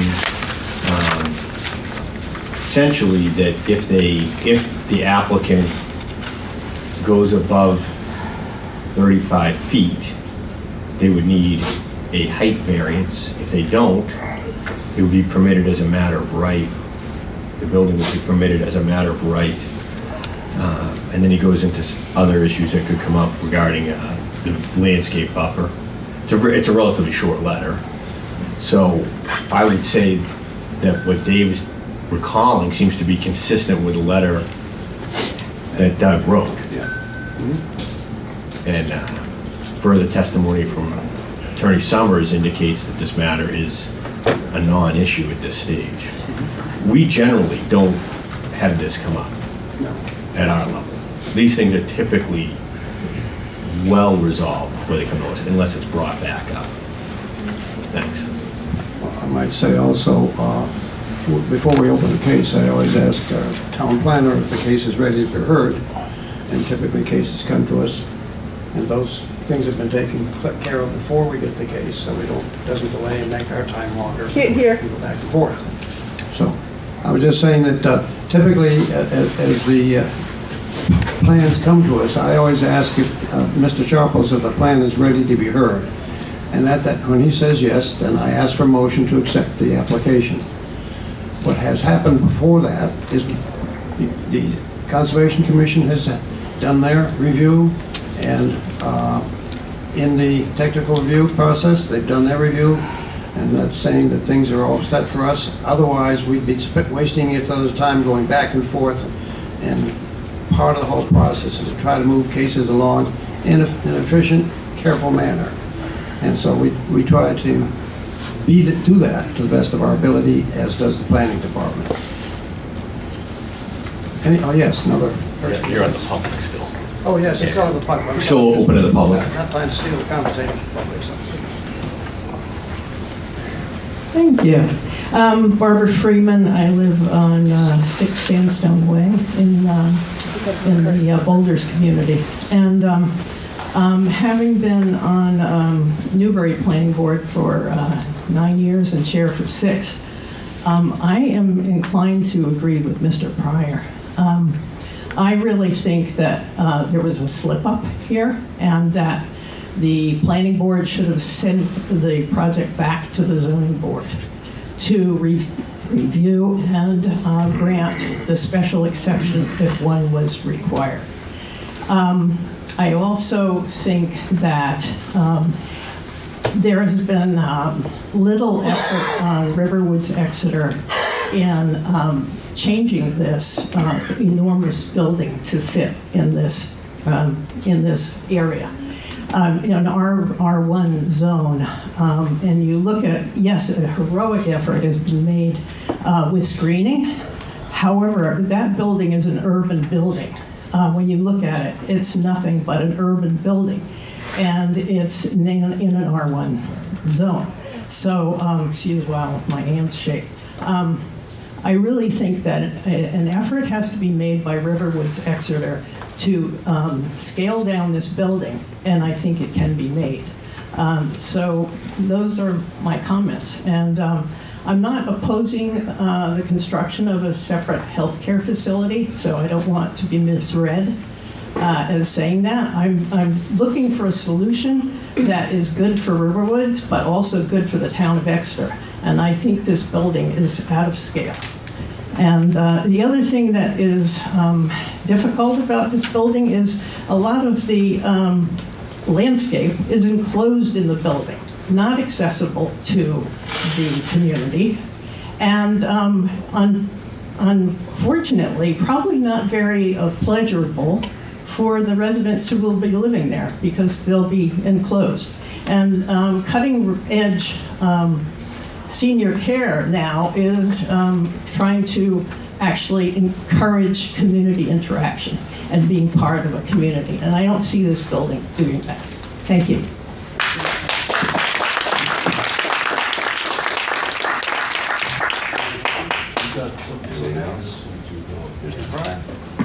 Thank you for letting me come back up. I wish to make a bit of a clarification. The zoning board has never considered the merits of this application. The only thing that the zoning board has ever looked at is the 2 exceptions for the height and the setback, which were both denied. The action that I took against the zoning board, somewhat reluctantly, was in fact dismissed yesterday. It was dismissed not on its merits. It was dismissed because too much time had expired. Quite simply, it was a procedural decision, not a decision on the merits. And the only thing that I have wanted throughout this whole process is for the Zoning Board of Adjustment, which I do know very well as a long-term member of that group and former chair, is I want the zoning board to weigh in and to have their say on this project of this scale in the R1 zone. And we do not have that determination. And I would hope that the planning board might find a way for that determination to take place. Thank you very much.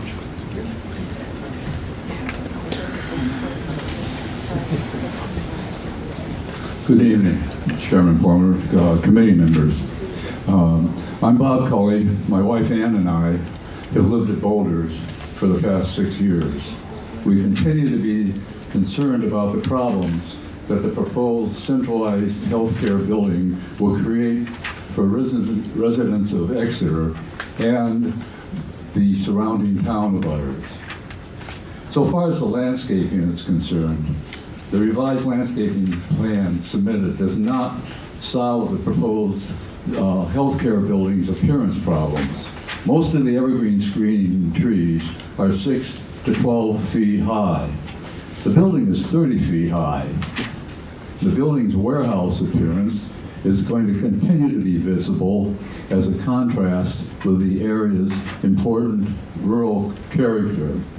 The building does not belong in this location.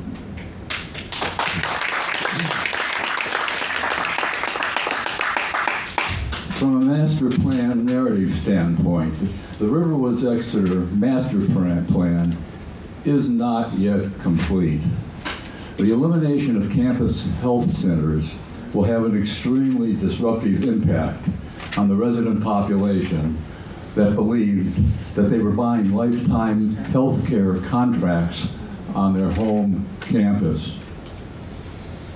The impact of the additional independent living units, now up to 75 from 70, will create a 23% increase in independent living residents. Significant increases in support staff, services, facilities, traffic management will all be needed. Although the replacement of healthcare wings in the independent living wings will be no larger, they will, quote, require site plan review, unquote. This process is, quote, expected to begin in late spring 25, unquote. The conversion of campus health units to independent living units should be part of the master plan and any planning approvals. Alternate facilities. A fresh review of alternate facilities is needed, a fresh review. This should focus on solving the issues of memory care in the Monadnock Healthcare Facility. The review should not focus on maximizing the increase of new revenue producing independent living units. Conclusion. The healthcare project forces residents to live in a construction zone for about 6 years.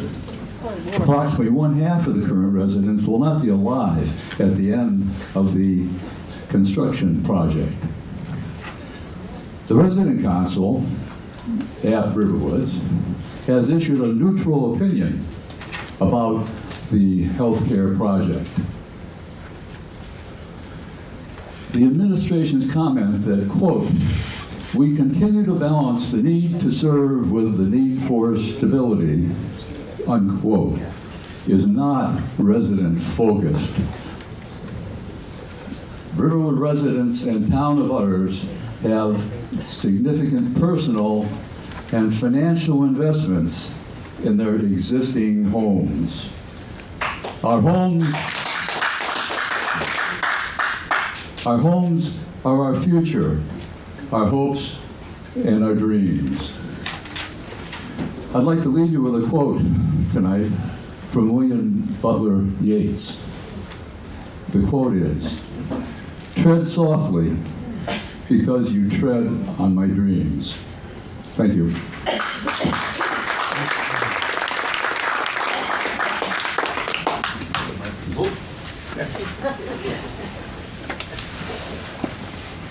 It's not. Okay.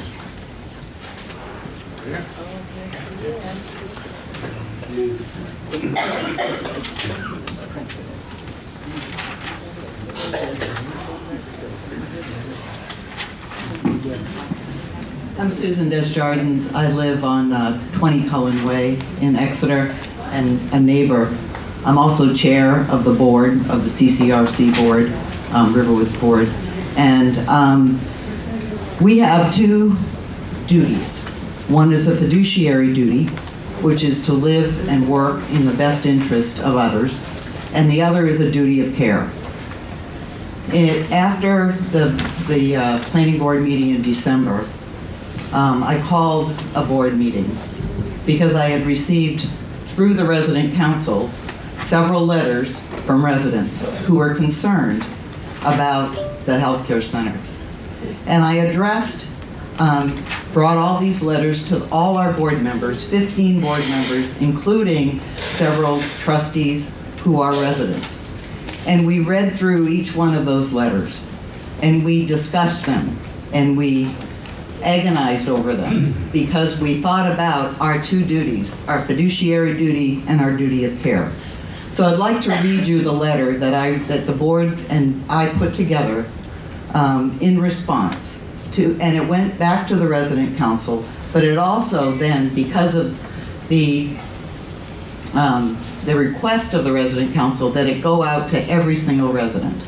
So I would like to read through it, if you will indulge me to read that letter, and you have a copy of it in your package. The purpose of sharing these letters with the board was threefold: to make board members aware of these correspondence, to allow the board the opportunity to interact and discuss with Riverwood's leadership and management the content of these letters in light of, number one, the stated goals of the centralized healthcare center, number two, the existing decision to build the healthcare center, and three, the decision on the site chosen to build it.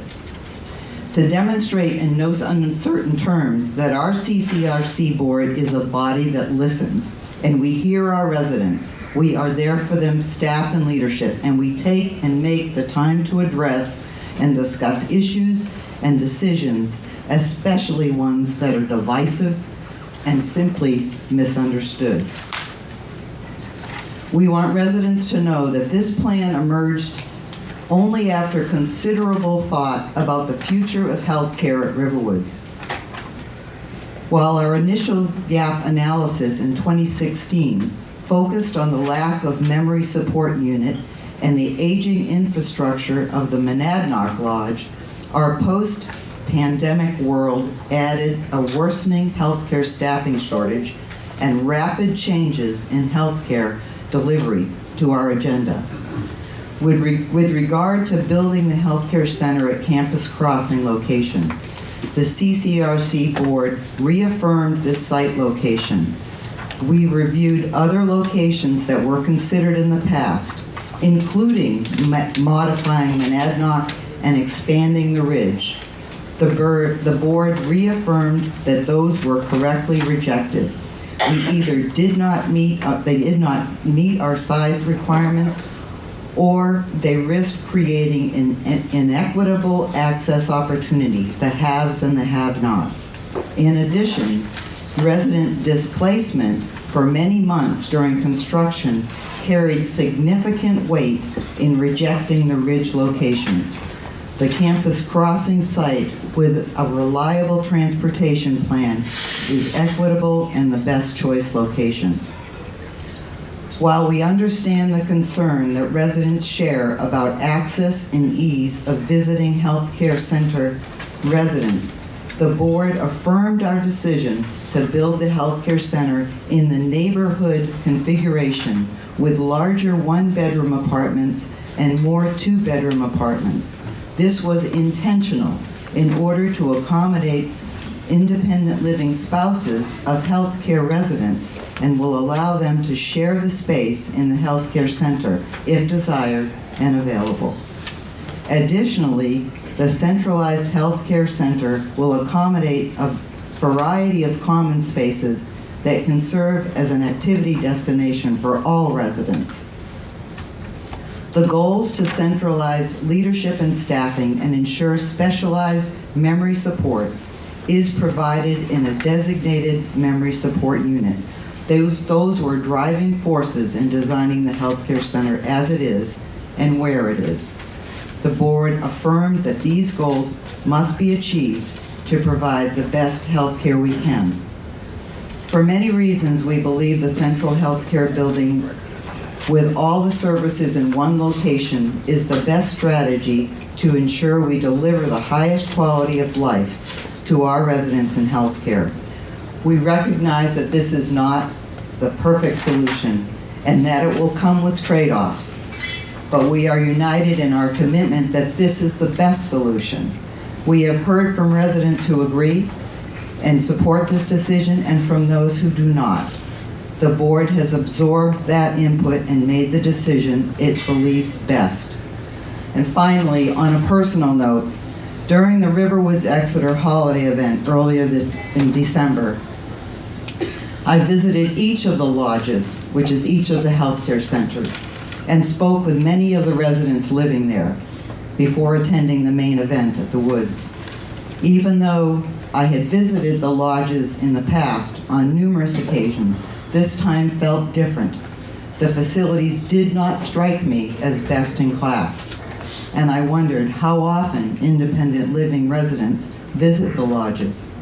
This is not to say that the care that the lodge residents receive is not good. On the contrary, the care is not only very good, it's excellent. And our hardworking, compassionate caregivers are the very best the industry has to offer. But if we, Riverwoods Exeter, can do even better, providing not only excellent care, but a superior health care home for our residents, why shouldn't we? And why wouldn't we? In fulfilling our duty of care, we must. And that's my letter. Thank you. Thank you.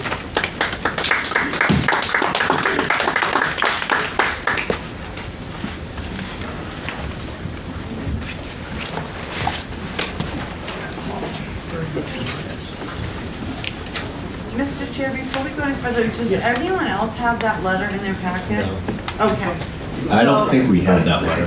We don't have that letter that was just read. I'm sorry, where did she go? Dave, do we? I'll provide a copy. Thank you. For the record. Absolutely. It would be appreciated. Thank you. For the record, thank you. Good evening to the board and the chair. Thank you. Closer. Thank you for giving me the opportunity to speak tonight. My name is John Maull, M-A-U-L-L, and I live at 21 Colonial Way, which is off of the Kingston Road, close to Riverwoods. Looking at this from 10,000 feet, with this, and looking at the master plan that Riverwoods put in the packet for tonight's meeting, and all the other issues, this really amounts to an expansion of Riverwoods.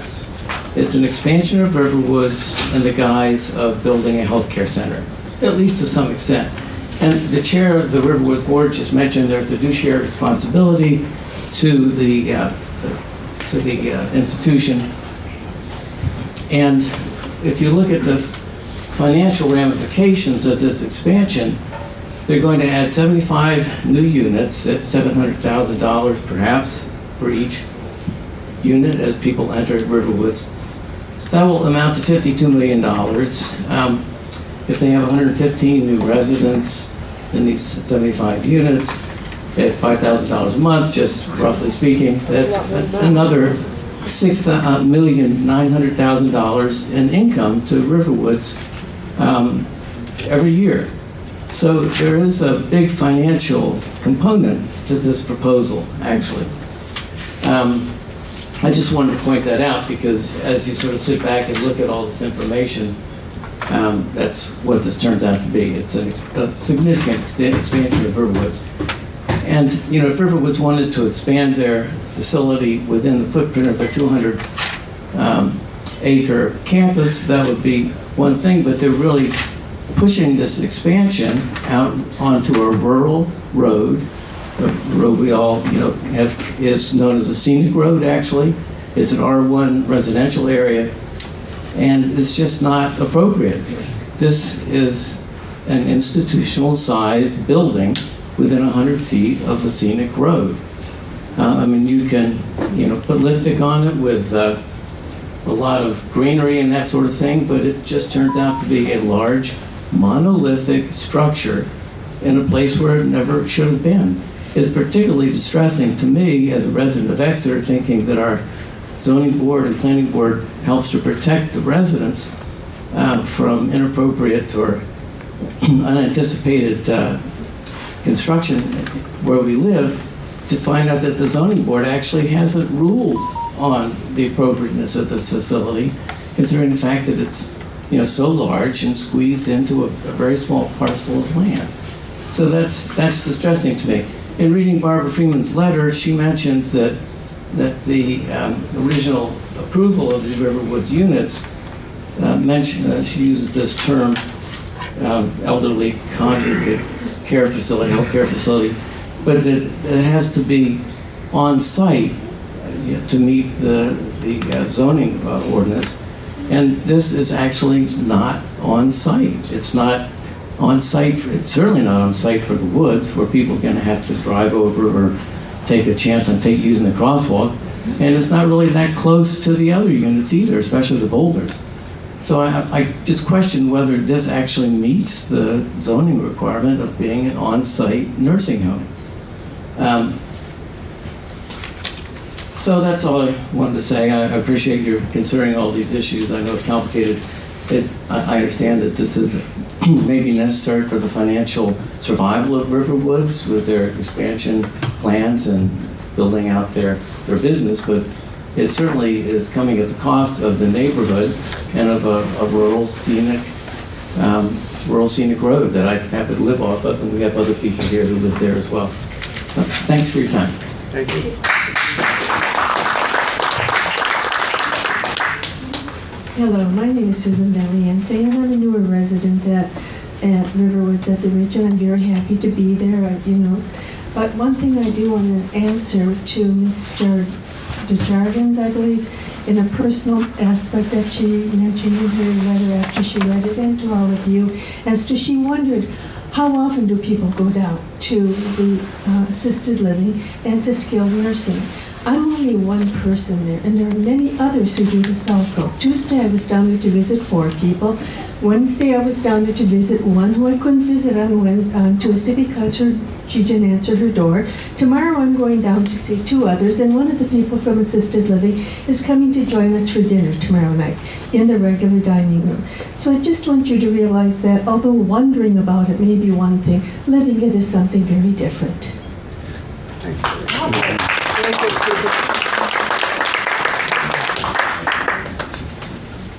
No, I know. Good evening, board. Fred Bird, 84 Kingston Road. How are you? Good. My notes are disjointed, so in the event that the building still gets built at 3 stories instead of 1 or 2 stories, I'd like to continue and move to a different subject. I'd like to go back to the trees.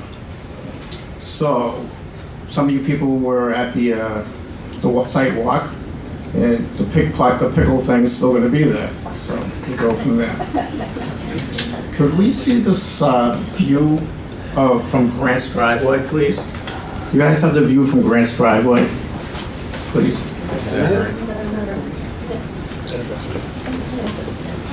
Yeah, that's it. So you can see the bathroom, the little gardens, and then I forget the little shed over there. Those trees are probably 40 or 50 years old. I had the same ones. They were probably planted, 50 years ago. I had to take mine down because they died. If they live out in the woods, they live about 75 years, but in residential, they live 50. And Grants are dying, and my neighbors died. I actually cut theirs down. So those are going to die. And you can see right through them. Western cedars grow about 2 feet a year. So if you plant an 8-foot cedar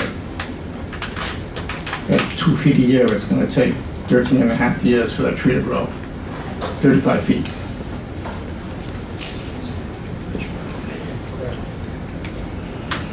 I'm curious how long this project starts from beginning to end. My reason for asking is if it's like a 3-year project, could the landscaping that's going in the pickleball court, which should be ripped out still, and build a forest there, along Route 111, could the bigger trees be planted now? And I'm not talking 8 foot, I'm talking 20, 25, 30. I know those trees could be put in because I think Riverwoods or Sheila put 30-foot trees in when Bob owned his property down Bob's line.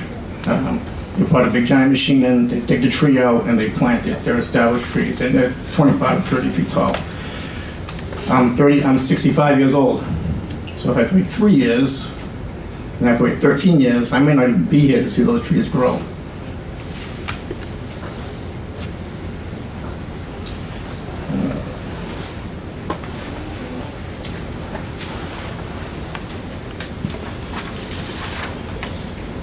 You're planting maple trees on Route 111. It should be bare for 6 months, and I would just like to suggest perhaps a balsam fir, which grows 45 to 60 feet tall, or a black spruce, which grow 15 to 50 feet tall. They're all indigenous to this area, from Newfoundland all the way down to New Hampshire.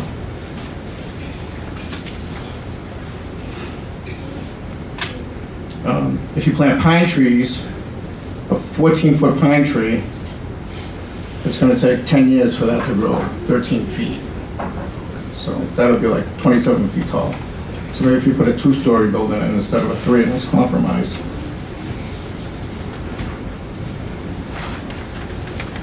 Also, giant maximum roadies grow 33 feet. So if you're going to put them, you can put those underneath any trees you grow. So pull out the pickleball court, because that's not vegetation. You've got plenty of land to put it someplace else. Residents in town are more than happy to drive into your facility and play pickleball.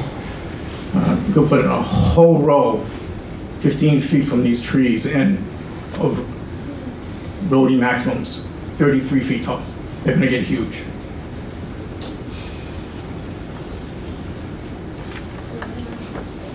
So the reason I asked if, I don't know if I said it, if it's going to be a 3-year project, though, I did say it. Start planting some of these plants now, this vegetation, to give it 2 or 3 years to root in.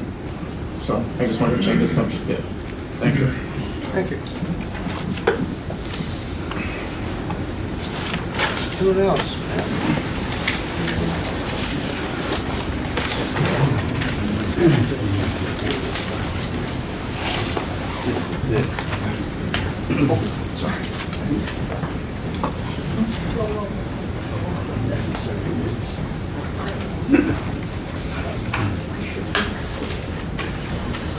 Hello, my name is Ann Knight, and I moved into the woods at River Woods in June of 2021. So I am now a resident of Exeter and a taxpayer.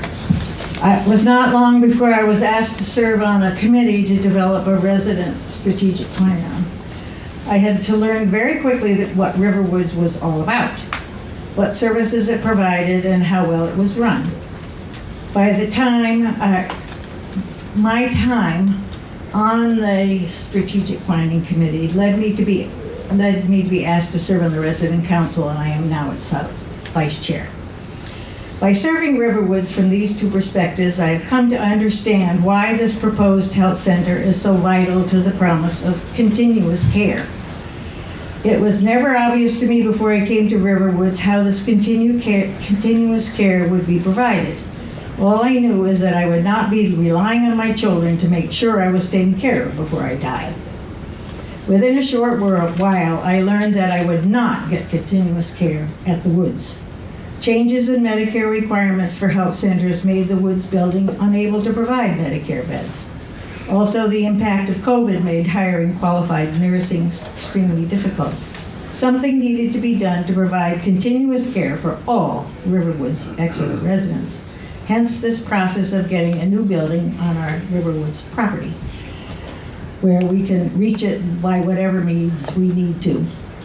Change is difficult for anyone, especially when it was not expected. But because I intend to live several more years until I will need medical care, whether physical or mental, I support the building of a center that will be able to provide whatever care I will need. Also such a place where I will be surrounded by other residents needing health care and other services too, in a lovely environment.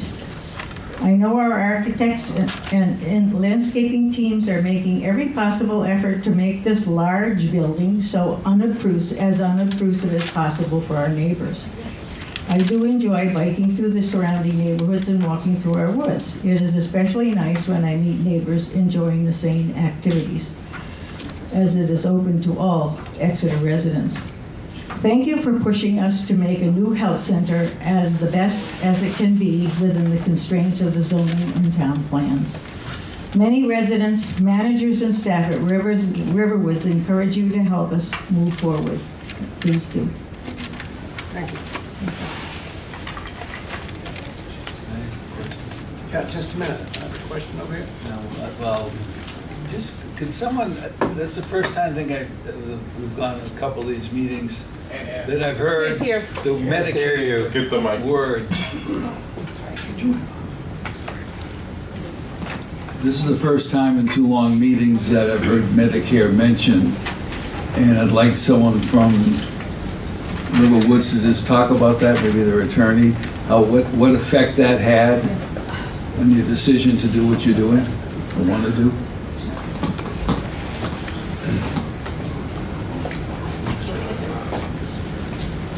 So is your question what effect Medicare licensure had? Well, apparently what you're doing now isn't acceptable to Medicare anymore, is that what I heard?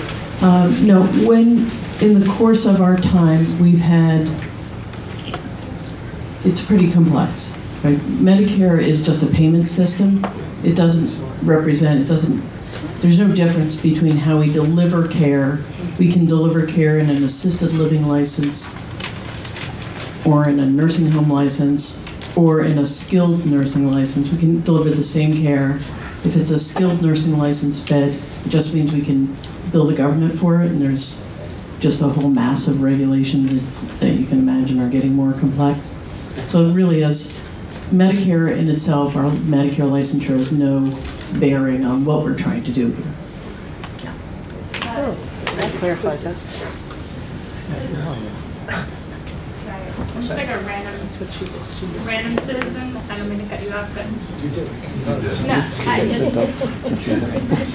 if you have more beds though, for other people, if Medicare is paying and they have more beds because they're building a bigger facility, they can get more reimbursements too. You have more people, won't you get more money from Medicare if you're making a bigger facility with more skilled patients? So I'm not sure this has any bearing on planning board issues, but the answer is no. I mean, we're actually shrinking down the number of beds that we have available. There's no intention, we're actually shrinking down the number of beds that we can bill Medicare for. What we're doing is replacing them with assisted living licensed memory support specific beds, which are private pay. So they're for our residents. Just wanted to clarify. Thank you. Please stay on the topic, please. Thank you. Thank you, and good evening. I'm Lisa Burt McCoy. I'm at Runaway Road just off of Pickpocket Road near this development. And I don't have anything prepared to say tonight. I wasn't prepared to come up, but I did have a couple quick questions. I do want to say first, thank you to the many neighbors we have here tonight who have vehemently spoken against this project. Those of us who have been here for a long time have been in this position in the past many times, and we know this isn't the last time that we're going to be up here speaking, trying to preserve and defend the character and integrity of our little corner of Exeter, which we absolutely love. But I did have a couple questions I want to float or considerations for you to take into account. One question I have, one of the presenters had mentioned the quality of the intersection at Pickpocket Road and 111 about how it's dangerous at the best of times. And if for the duration of time that White Oak Drive is inaccessible, I'm assuming that the Ridge and the Boulders campuses will be accessed by Timber Road, which connects with Pickpocket Road, which is going to increase the traffic onto Pickpocket Road. That I may be incorrect about that.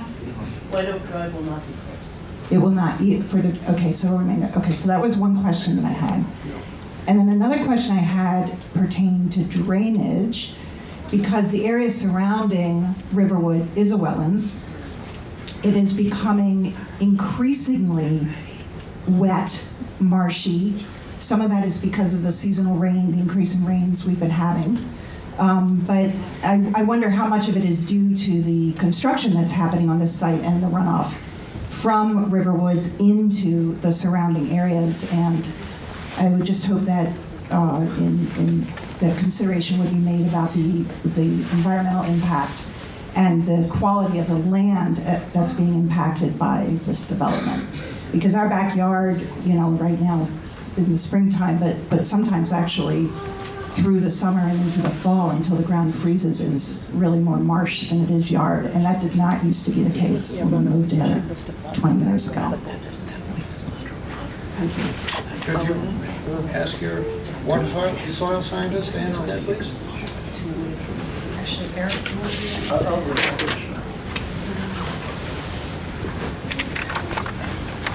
In terms of drainage, nothing from this portion of the Riverwoods property drains towards Pickpocket, except for one little tiny piece, which is, let's see the clicker.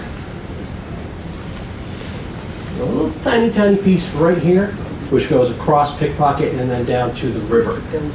The rest of it, all of this goes down through Ruth Hooten's property and across 111 here in an existing culvert, and that forms the headwaters of Scammon Brook. There's also one tiny little area that goes to a DOT catch basin right about here that dumps out in Grant Murray's front yard, without an easement, of course. That's been there forever. Judging by the type of pipe in the side, it's probably been there for 60 years. It's still functional, but we have reduced the amount of runoff going to that structure as best we can. We've also reduced the amount of runoff going towards Ruth Hooten's property quite considerably given the infrastructure that we built. And the area that drains to Pickpocket has zero change. So no change at all. And nothing here goes towards Pickpocket in the back from the boulders piece. Everything comes down this way through the site.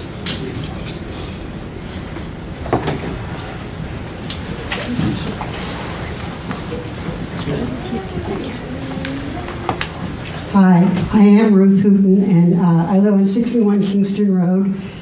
That is my field that you're talking about draining into.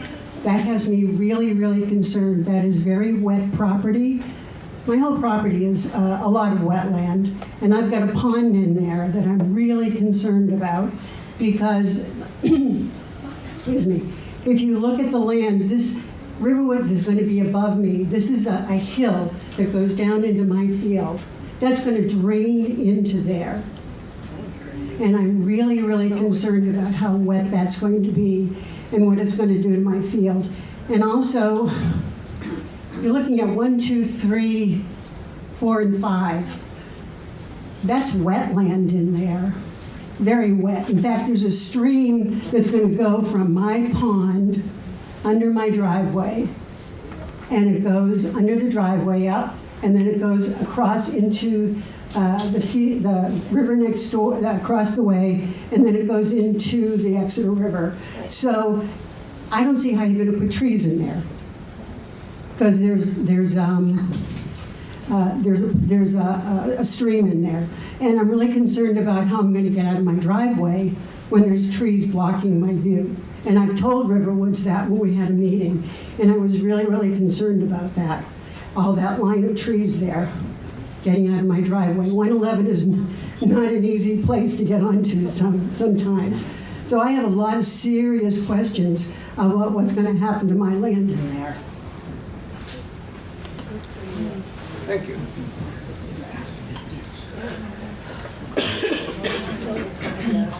Thank you for your patience, sir. Hi, I'm Gwen, 5 Riverwoods Drive. I'm Matthew. Hi, Matthew. So we moved to Exeter in 2021, March of 2021, and we liked the neighborhood. We thought, we were under the impression it was a family neighborhood. It was a 4-bedroom home, and it was basically a good new start for us. And since that time, the first 6 months it was pretty laid back, and then shortly after that, there's been constant construction. So there's been expansion in the back, parking. There's been, we listen to Kubotas that drive by every day, early in the morning before 7 a.m. I know that Tom Severino said 7 a.m., but these Kubotas go by daily. at 6 a.m., and I'd like to show you, I do have surveillance equipment, so I would like to show you the time and date this morning, which, if I could approach.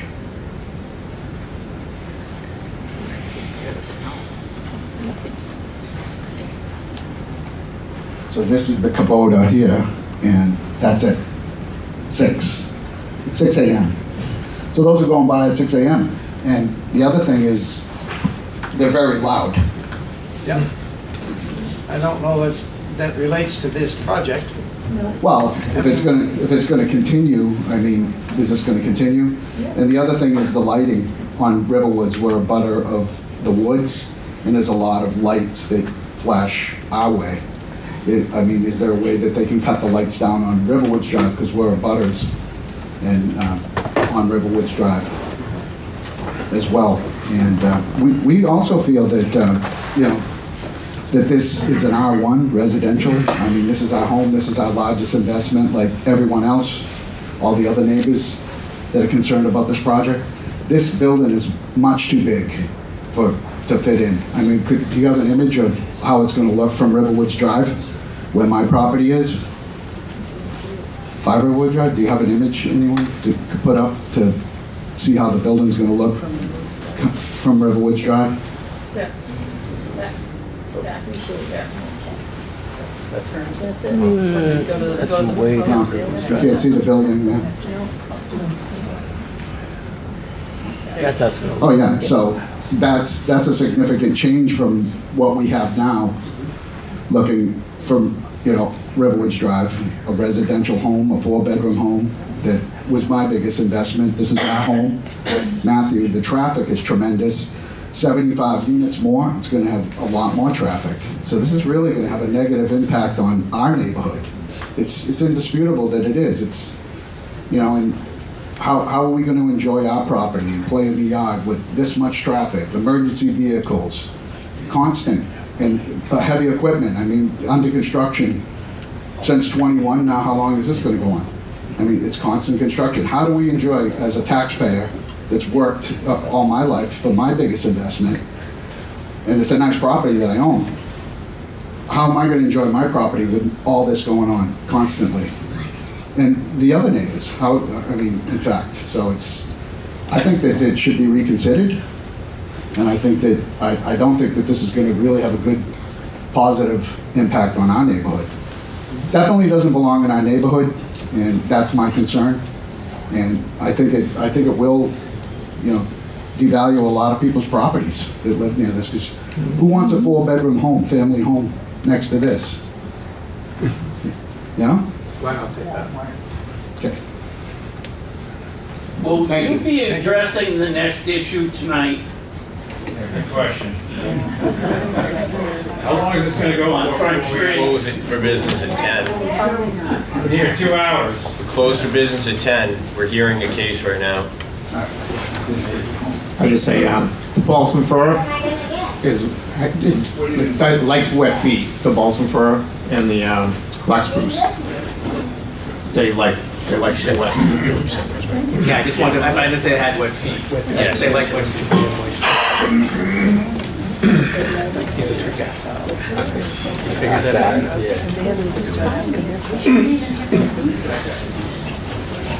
I'll be very quick. I just wanted to respond to Mrs. Hooten's question about the trees. So sorry. Eric, can you get that back to the aerial photograph, please? With the plan over it. So that one.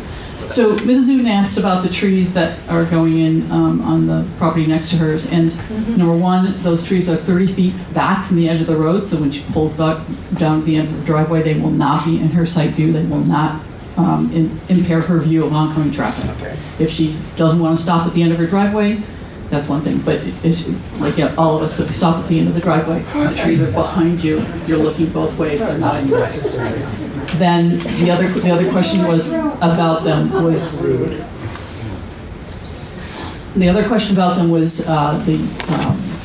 being impacted by the wetlands. So, as I said in my presentation, there is a swale there, and that's why they're 30 feet away from the edge of the road, so they're up on the other side of the swale. They're not, we aren't planting any trees on her land, which there is wetlands and the pond is there, but they're not impacting that at all. Eric can talk to the drainage, but in that question, but as far as the trees go, they will not impact her view, and they are appropriate to their location. Thank you. Thank you.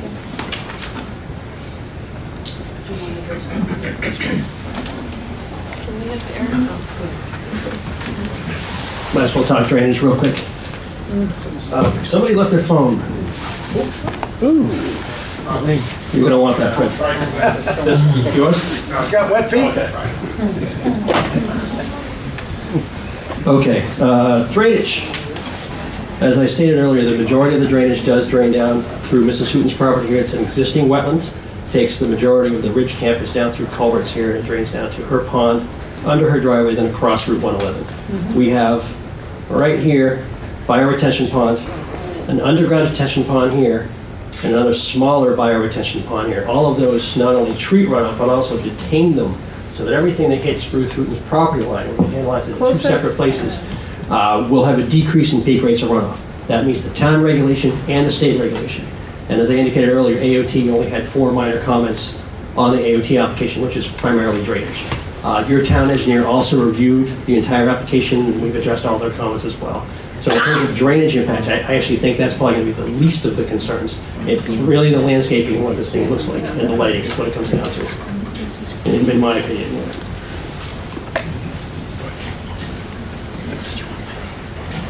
Thank you. I've received 4 letters, or we've received 4 letters in our packet, and I'd like to just, as I did before, in the interest of time, to recognize it, and for the record, to have them placed in there. And, so this record is from Nancy, addressed to myself, Exeter Planning Board, dated December 23rd. Nancy Fleming. So that letter please the record. This one is from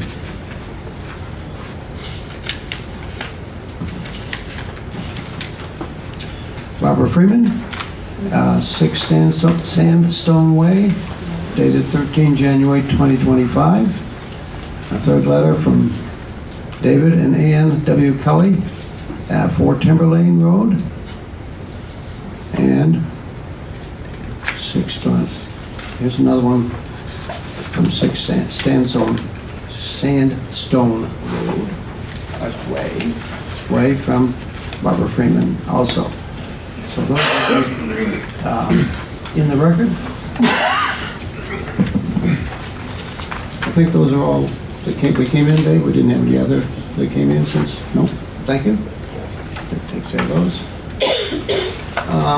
I think at this time we'll close the public hearing and bring it back to board. We see where we can go with it tonight. I'm not sure where we're at, but there's still a lot of questions for us to deal with, so I'm going to close the public session and bring it back to the board. Questions, comments? I have some. Can I? Okay. Just through the course of the night? Nancy, why don't you start off? Oh, yeah, sorry. I think we shouldn't go much later than 9:30.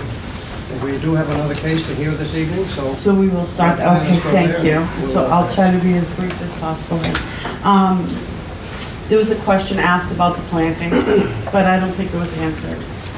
This is to the course of the construction, if it's, you know, how long the course of the construction is planned.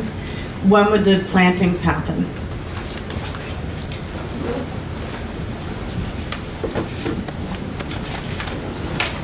So under a normal course of construction, we would do the plantings last. Closer, please. Thank you, sorry. You're battery. I think if I look at you, it would be better. In a normal construction process, the plantings would go last. We want to make sure that they aren't in any peril, but certainly consideration could be given to some of the street screening material. It's not my call to make that, but I certainly there are areas where they could be done. Thank you. I wanted that to be a little bit more clear. I don't think someone's question was really answered on that. So I hope whoever asked that question is still here. So we were talking about construction vehicles, where they were gonna park. What about Timberland Lane?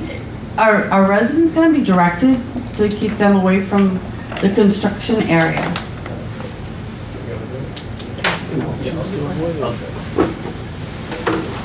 Diverted, I guess is the right word. Are we diverting any traffic to Timberland? Not intentionally, no. White Oak Drive is going to remain open for the duration of construction.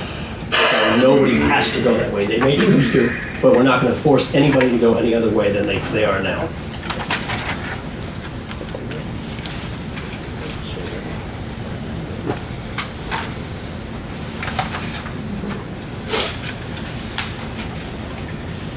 I can't read my writing now. Oh my gosh, this is awful. Okay, construction vehicle flow.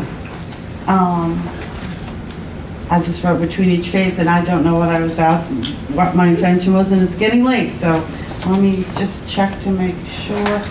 Work hours are 7:30 to 4:30, is that correct? I heard that. 7 to 4:30. 7 to 4:30, thank you. 7 to 5, thank you. For the building, right? 7 to 5. And does that mean when they arrive?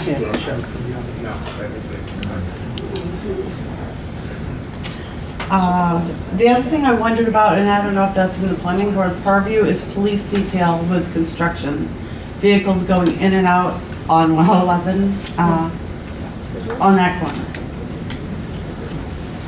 I'll hit that one as well. Oh, thank you. I should have just, I wasn't sure who was going to answer this question. We don't anticipate police details being required unless we're doing work in the 111 right away. Everything else will be handled as signage. Now, there may be some off-site improvements. I know we have to do some sewer work, so that definitely will have a police detail, but the majority, the bulk of the construction will not need that kind of treatment. I'll hand it down to someone else, and maybe I'll read my scribbles on this last one, but they can wait. I will ask a couple of questions and then I'll pass it on and I'll try to review what I've written here. First of all, thank you for doing the calculations that I requested for the maximum number of units that were allowed to be built. And I'm looking at this sheet that you presented. It has total surplus units of 141. And I'm assuming that if your calculations are right, that you have 75 units that will be added spread across the woods, the ridge, and the boulders. So that leaves 66 units, which I assume would be incorporated into the new facility. Is that correct? To take up that 144. Just stay up here. Move your chair. There are no plans for the remaining surplus units. It's just those 75 units that the board will see in the coming months on those 3 IL campuses that are going to replace the existing healthcare uses. The threshold, the upper threshold, is really the health center. There's only so many units we can actually add here. And I think this pretty much maxes us out, the 75 that you will be seeing, because it's a ratio from their actuarial studies that determine how many beds they need versus how many units they have. So we're never going to be able to do that full build out unless we build a bigger health center. And I don't think we want to go through this again.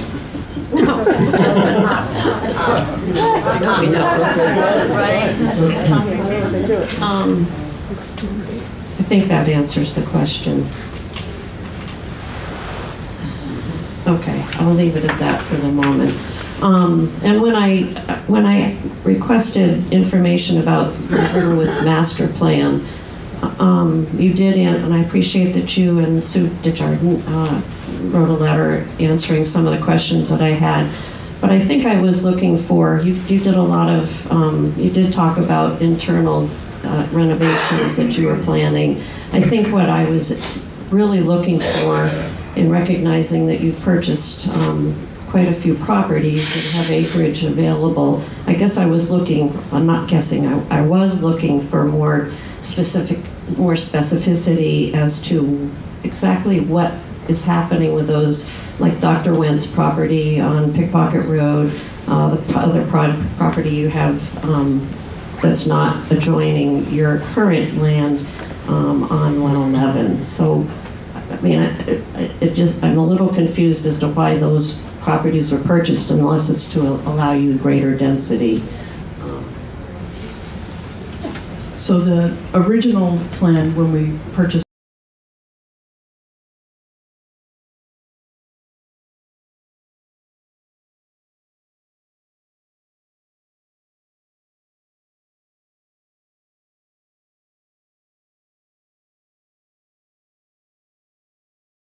critical housing need or to outside parks.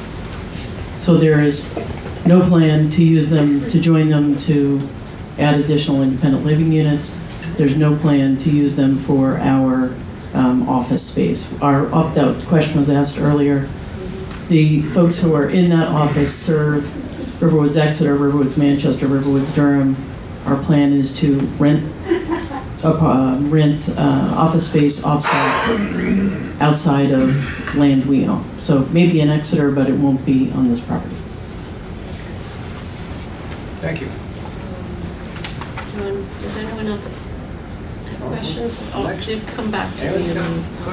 Okay. So just to give the applicant some feedback, I very much appreciated the landscape presentation. I thought you did an excellent job with that. Thank you to the best of what you can do given the location of the building, the constraints of the site. I think you have made extensive efforts to screen and to hear the community and still find a balance with what your needs are for the height and trying to reasonably accommodate the abutters and the neighborhood and the scenic road. I'm wondering why the pickleball court is still there, though, I have to say. I have played pickleball. I know it's a big thing, and it's very much fun, but you do have other places to put that. I don't know if there's something beyond that. Is it something where, it's required to be there, do we know, or has it just been inertia?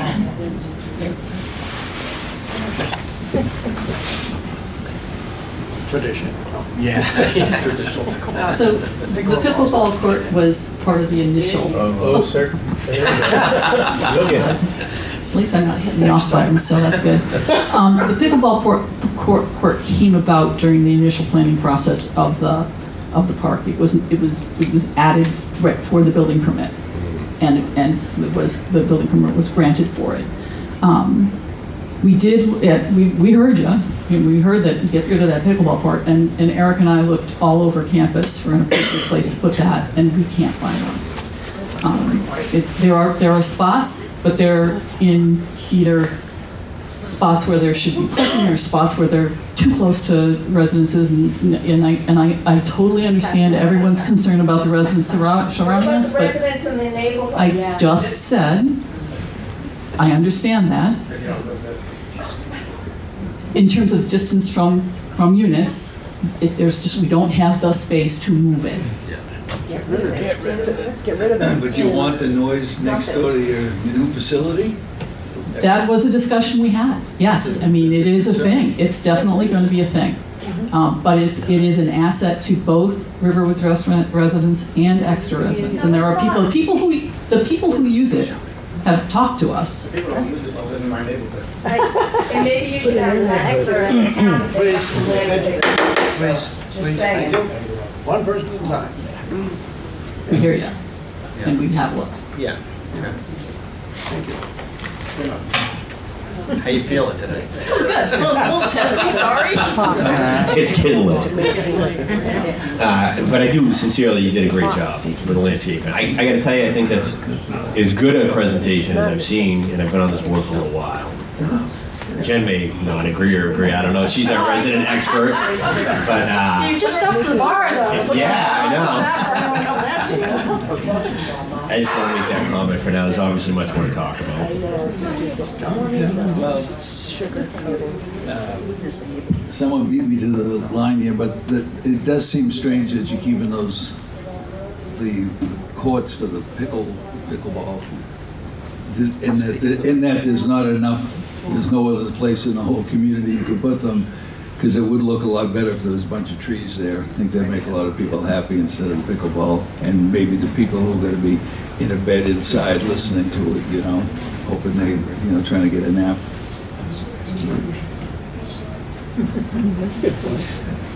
I don't have any more questions. I feel like we've touched upon almost everything. I agree with Aaron. I thought the landscape presentation was excellent. I think the visualizations were really helpful to see how, you know, a plant doesn't need to be 35 feet tall to screen a building, because there's, you know, when it's closer to you than the building, you get that screening.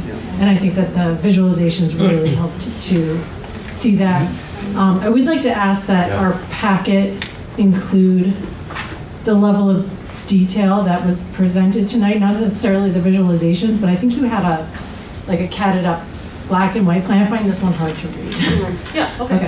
In the presentation you saw here, the PowerPoint will be available. We're going to provide that to the town. So. Okay, yeah, I think it's just, I'm kind of more interested in seeing a black and white plan. Okay, yeah, I mean, I love the rendering and everything, but I'm finding this one hard to read with the screened back text, and it's very small, and even on the screen. There are full-size plans available, but yes, we get the black and white, so no problem. I mean, I have kind of more concerns. I don't know if it's time to start discussing those with the board. I think that. Not next time. Next time? Okay. I'd like to make a motion to table the votes. Can I jump in on that? Sure. Yes, please. And jump in there on about next time. You accepted this plan on November 21st. Statutorily, you have 65 days to act on it. Yeah. Today is day 63. There are some options that you have. You can have the applicant agree to an extension to another meeting, because I heard you say 9:30 and then you're cutting it off, but you have an obligation to do something and work out something. I can, you know, I have the state law right here. I can read it if need be, but I don't think you can. I wouldn't advise the board just to end it at 9:30 without discussion with the applicant. Okay.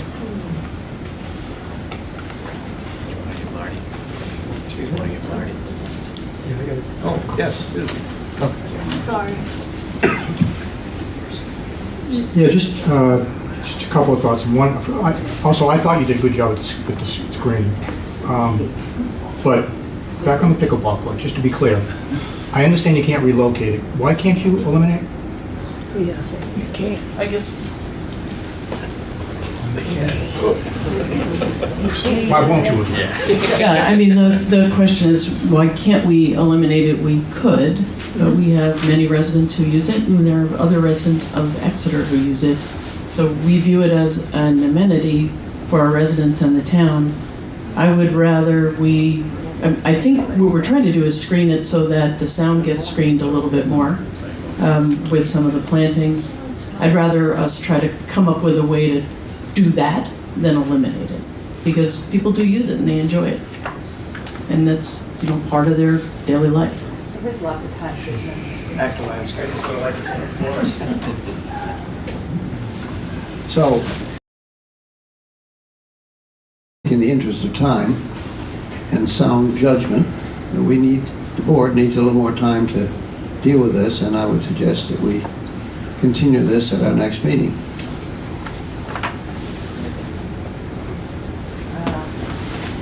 Reluctantly, but without much option, we will agree to that. And the next meeting will be when precisely? 2 weeks.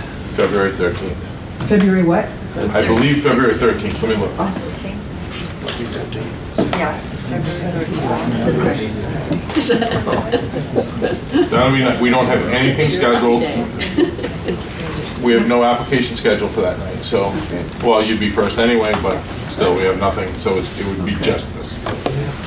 Well, the public hearing is closed, and so presumably at the next meeting, the board would be ready to start deliberating. We could continue our deliberations. Yes. We're at that point. Right. Yes. I would note, there were a couple of questions that were raised, I think, in Mr. Pryor's comments, actually, about possible conditions of approval, and I just want to plant the seed that we would consider these.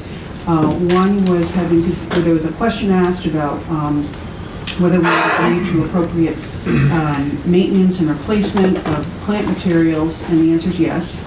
And that would be as shown on the site plan, so that's going to be something that would be enforceable. Secondly, to Nancy's question earlier, I don't know if you ever remembered your other question, but I did, but it was already answered, so thank you. If the timber lane is not going to be used to divert construction traffic, and we can craft appropriate language to that effect, nor will the contractors park along timber lane. As you've seen from our construction sequencing, we have ample room for the contractors to park on our property, so we can work with the board to accommodate those concerns. Can I ask one more? One of the other conditions that was asked or discussed was no parking of construction vehicles on the side of Pickpocket. Oh, okay, I don't remember that one, but that was one of the first, actually it was the first one. Okay, I think we could accommodate that as well, because we're, again, based upon the construction plans that we submitted tonight, there's room on site on our property for the construction people to park. Yeah, I was trying to cover all the bases if somebody, if Mr. Park. Okay. So that's it. I guess we'll be back on February 13th. Well, we have to make a motion. Can I ask a question?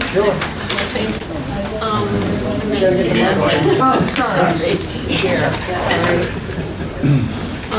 I'm only asking this because it's something I think that needs to be researched maybe a little bit more, and that's the traffic.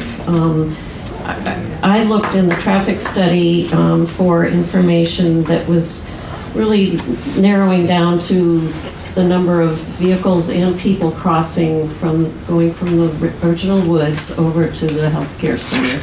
And I'm not seeing anything, and I'm really concerned about that, because I think you're going to have a lot more vehicles going back and forth carrying people who are going to see their friends and loved ones, and I think you're going to have walkers, and that really worries me. So if you can look into that, I appreciate that. Of course, and we can respond to that board question when we come back on the 13th, but in the meantime, I would just leave you with a couple of thoughts. One is that during, I think, our original submittal materials, but I know during the November meeting, we addressed very robust shuttle service that we're going to have. Yes. So I think that that's going to address a lot of concerns that you have about traffic going back and forth with the campuses.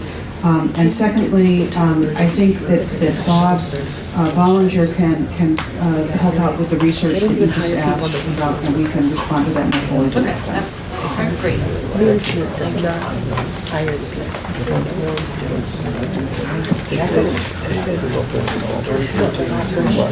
February 13th, 7 p.m., no action.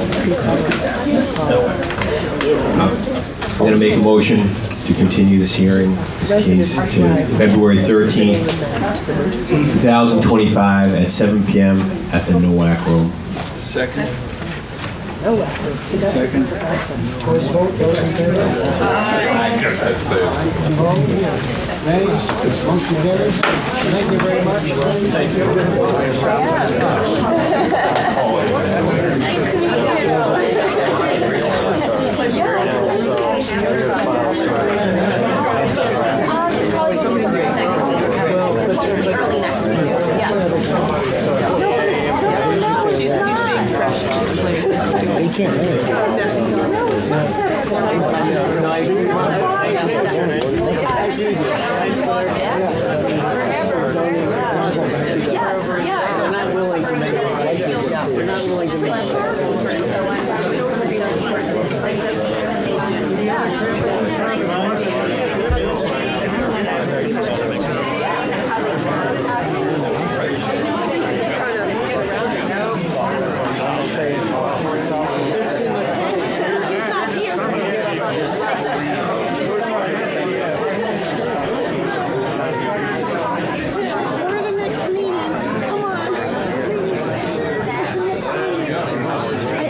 I saw the, why did they put these this many in one night? It doesn't make any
This is where it starts.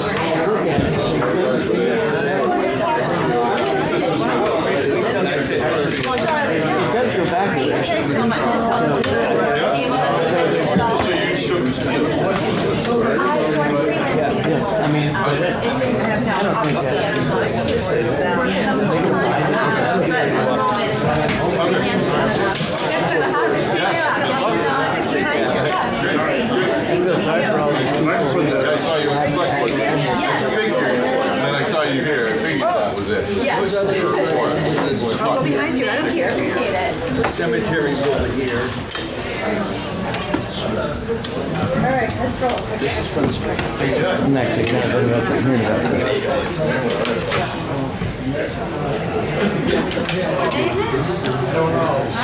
Yes. All right, we're ready. Oh, well. We're ready to continue the meeting. Being patient. The applicant Stone Arch Development for the site plan review of a proposal for the redevelopment of the property located at 112 Front Street. Proposal includes the demolition of the existing buildings and the new construction of 17 townhouse-style condominium units and the associated site improvements. Sublet property is located at C1, Central Area Commercial Zoning District, and identified as tax map parcel number 73-14, and is planning board case number 24-17. And I would ask David if this case is ready to be heard. My opinion is complete for review purposes. Ready for review purposes. Okay. Complete for review. Would somebody like to make a motion? So moved. And second? Second. Those in favor, please indicate by saying aye. Aye. Nay? Opposed? Motion carries. And David, would you begin us on, not begin us, would you begin this case? Yep, in the mic, please. Begin, yeah, and pass it here, David. Pass the drums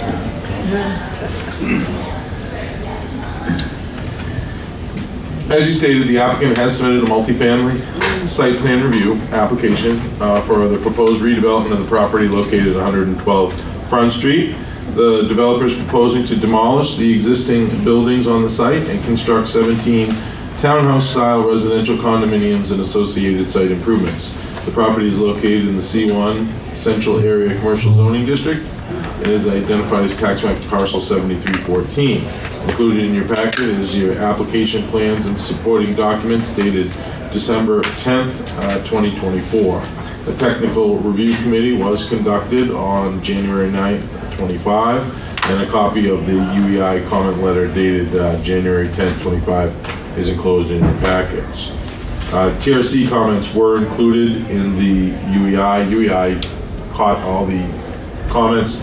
The only one that I didn't was I asked them to provide the density calculations, because this is in the C1. It is not a MUND, it is just a by right. You know, the zoning allows 3,500 square feet per unit, but you back out the roadway. And, you know, they did the math, and we asked them, though they have the math on the plan, but I asked them to actually show the roadway and calculate the size just to back up the math. They did submit something yesterday, the plans yesterday. I haven't had a chance to look at them yet, but this was, you know, so I'm assuming they addressed, or the plans addressed the UEI and the TRC comment letters. The applicant applied Sorry, for... what are UEI and TRC, just for those? Oh, UE, I'm sorry, yeah, Underwood Engineers. It is Underwood Engineers Incorporated. They are our third-party site plan review because the applicant has an engineer, the engineer designs the plans, designs the drainage, gives it to the town. The town hires their own engineer, expert, to review what their engineer has submitted. We, because we're all volunteer, well, they're all volunteers here. I'm a planner, I'm not an engineer, so we get an engineer to review the plans to make sure they meet our standards and specifications and our site plan regulations.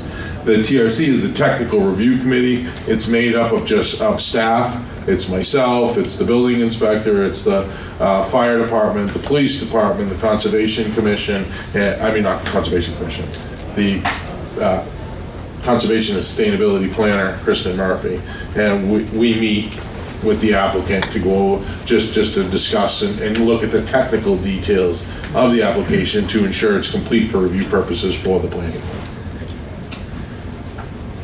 The applicant did apply for a building permit for the demolition of the structure on the property back in September. A copy was included. The application was provided by the Heritage Commission for further review, given the structure was more than 50 years old. Subsequently, the applicant met with the Heritage Commission's Demolition Review Committee on site on September 17, 24. The DRC, which is the Demolition Review Committee, determined that the property did hold cultural significance and historic value to the community, and therefore a public hearing was scheduled to obtain public input. The public hearing took place on October 1st, 24, and abutters to the property were notified by regular mail of the meeting date and time. The Heritage Commission voted to defer making a final recommendation on the application until their regular meeting on October 16th. Copies of the meeting minutes and the decision letter from Chairwoman Francois Elise dated 10/2 and 10/17 are enclosed in your packet. Excuse me. The applicant is not requesting any waivers in conjunction with the application, but that may have changed, right, from the TRC, 5 feet grading. There are going to be a couple of waivers, so how many, 2?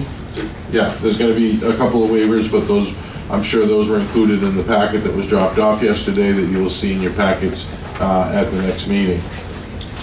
At a minimum tonight, I would suggest that the planning board consider, voting on accepting the plans, which you already did, so check. And if deemed complete, which is hold the public hearing to get input from the public and consider scheduling a site walk. Thank you. Okay. Christian, what was yours? Oh, we gotta get the microphone. One roving mic tonight, is that the plan? Yeah, it's a roving mic. All right. Figure that out? Been here for 2 hours, come on. I've been outside. It's too warm in here with all those bodies. 2.5. Yeah, I have to. I can't see anything. Oh, sorry, Nancy, That's okay. I'm good.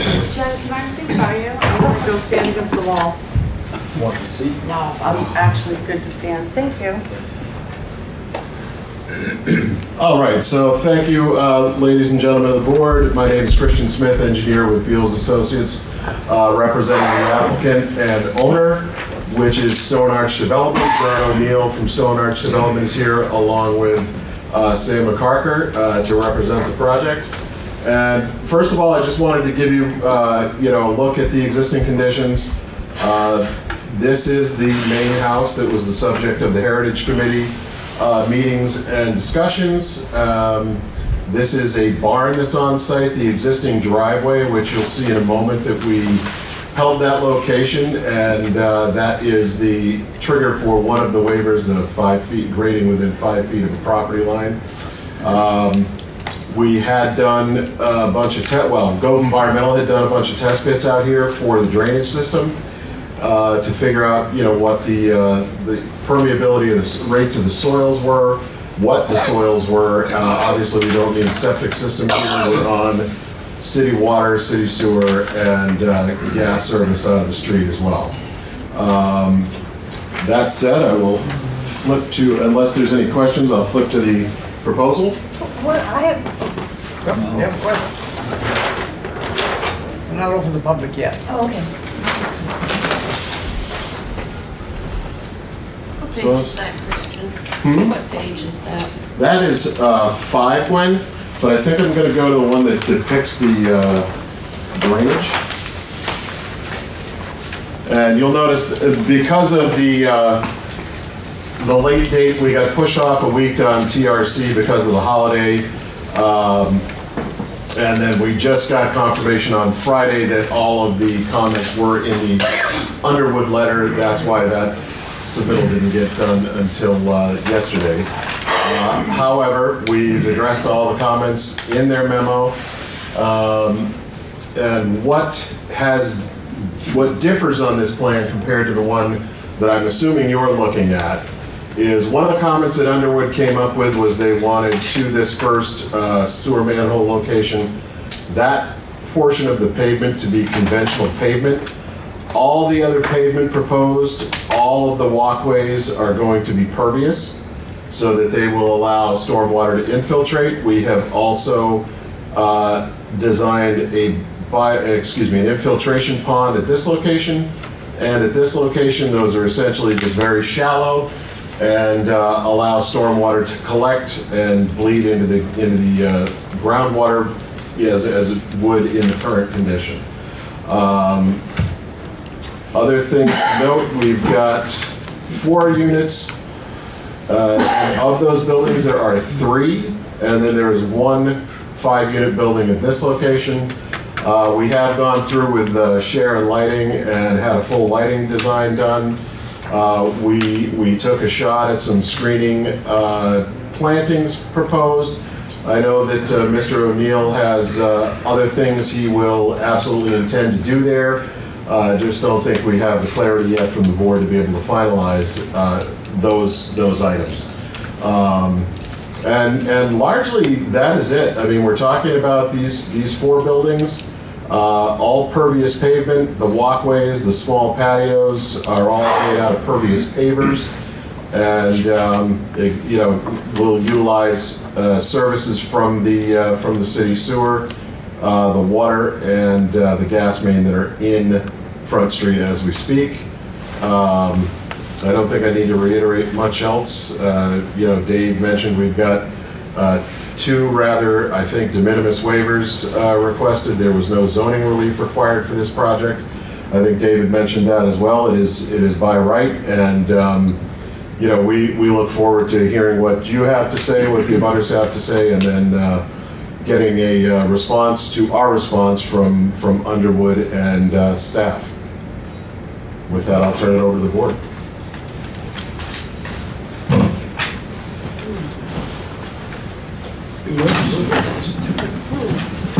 Literally. I can fix that.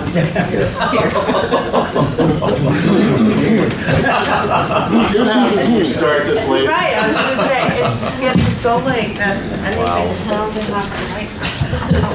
It appears that is broken.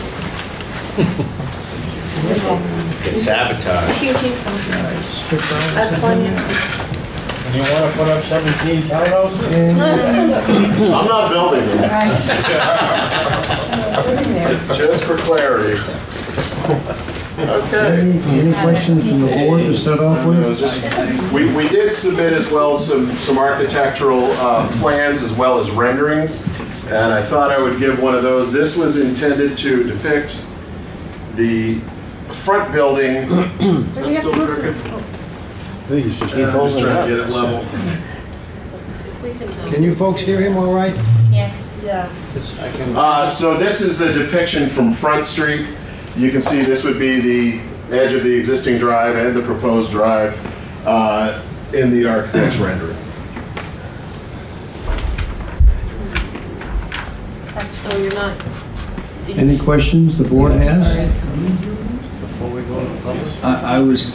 I'm on the demolition committee, and we kind of asked that we didn't get, you wouldn't demolish the building. That was our request, but I guess you entertained it, but I guess you decided it couldn't be done. Yeah. Nothing to save. Yes, but even though. You need Mike. I have to touch that thing? Yeah. Sorry.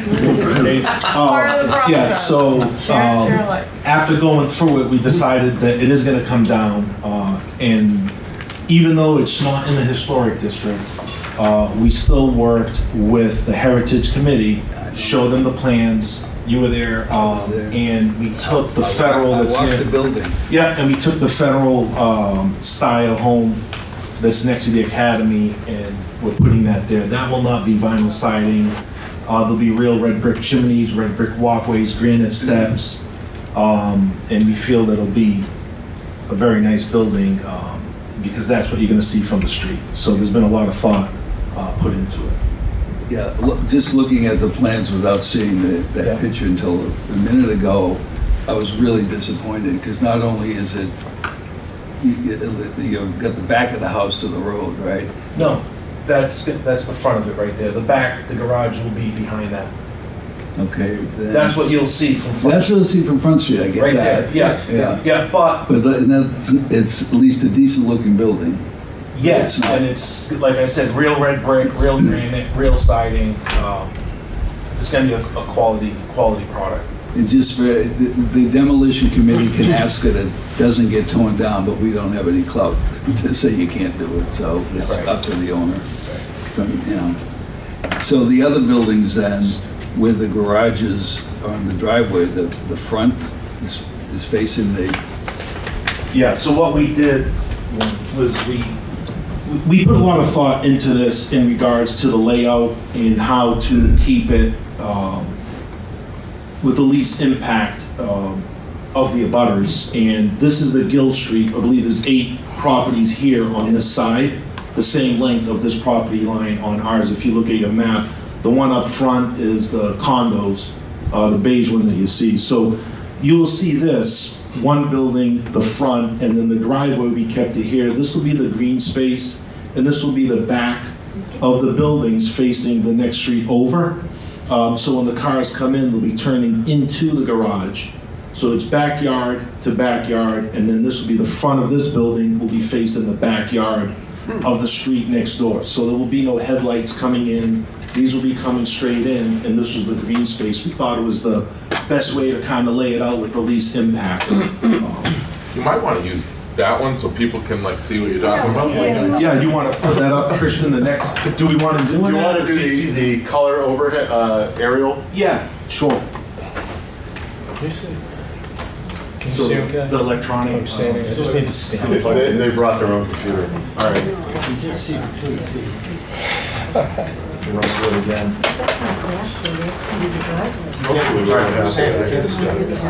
He doesn't have. This is going to be another meeting. You're supposed to have it in town. Well, what do you got, the colored on it? Yeah, just the colored overhead view.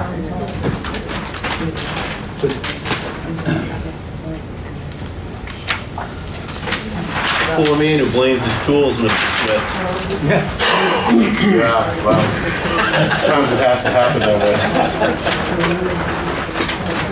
It'll reflect in his invoice. That's right. He showed up at 7, right? Which told Aaron, 6:45. Aaron with no computer. Yeah.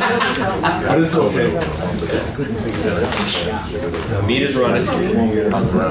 No, I'm flipping to it. All right, so that we can change it again. What's that over here? All right. I think that just gives you a better.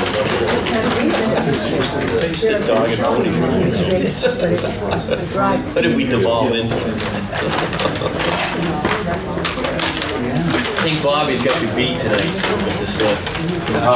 The landscaper had you beat tonight.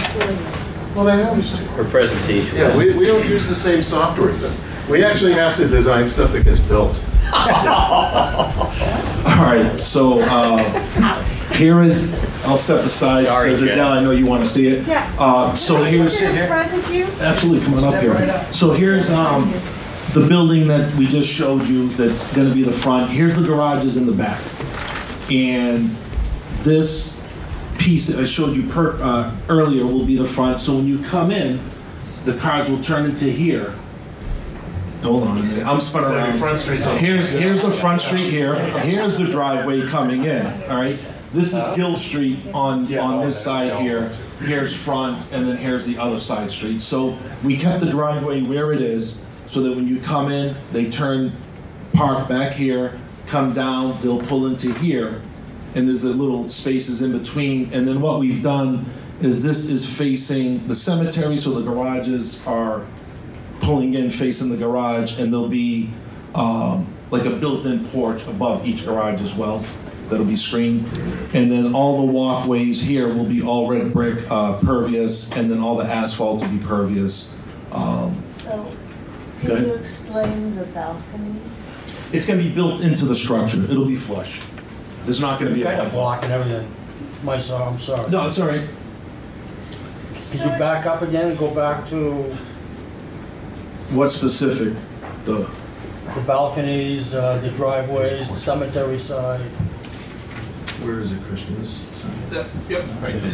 All right. I think what people want is a presentation of what this is going to look like. This is the beginning. This is the beginning of it, This and this is it. So right here is the cemetery.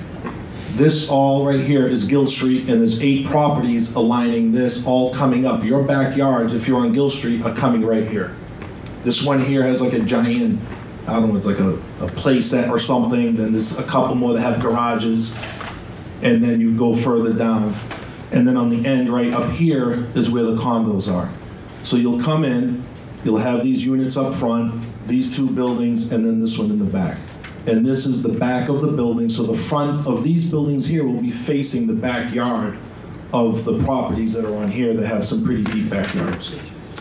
And I'm not really sure what else. I mean, any questions? What do you have? I mean, So for the Parker Street side, yeah, the front entrance will be Right here. facing my backyard. Yep.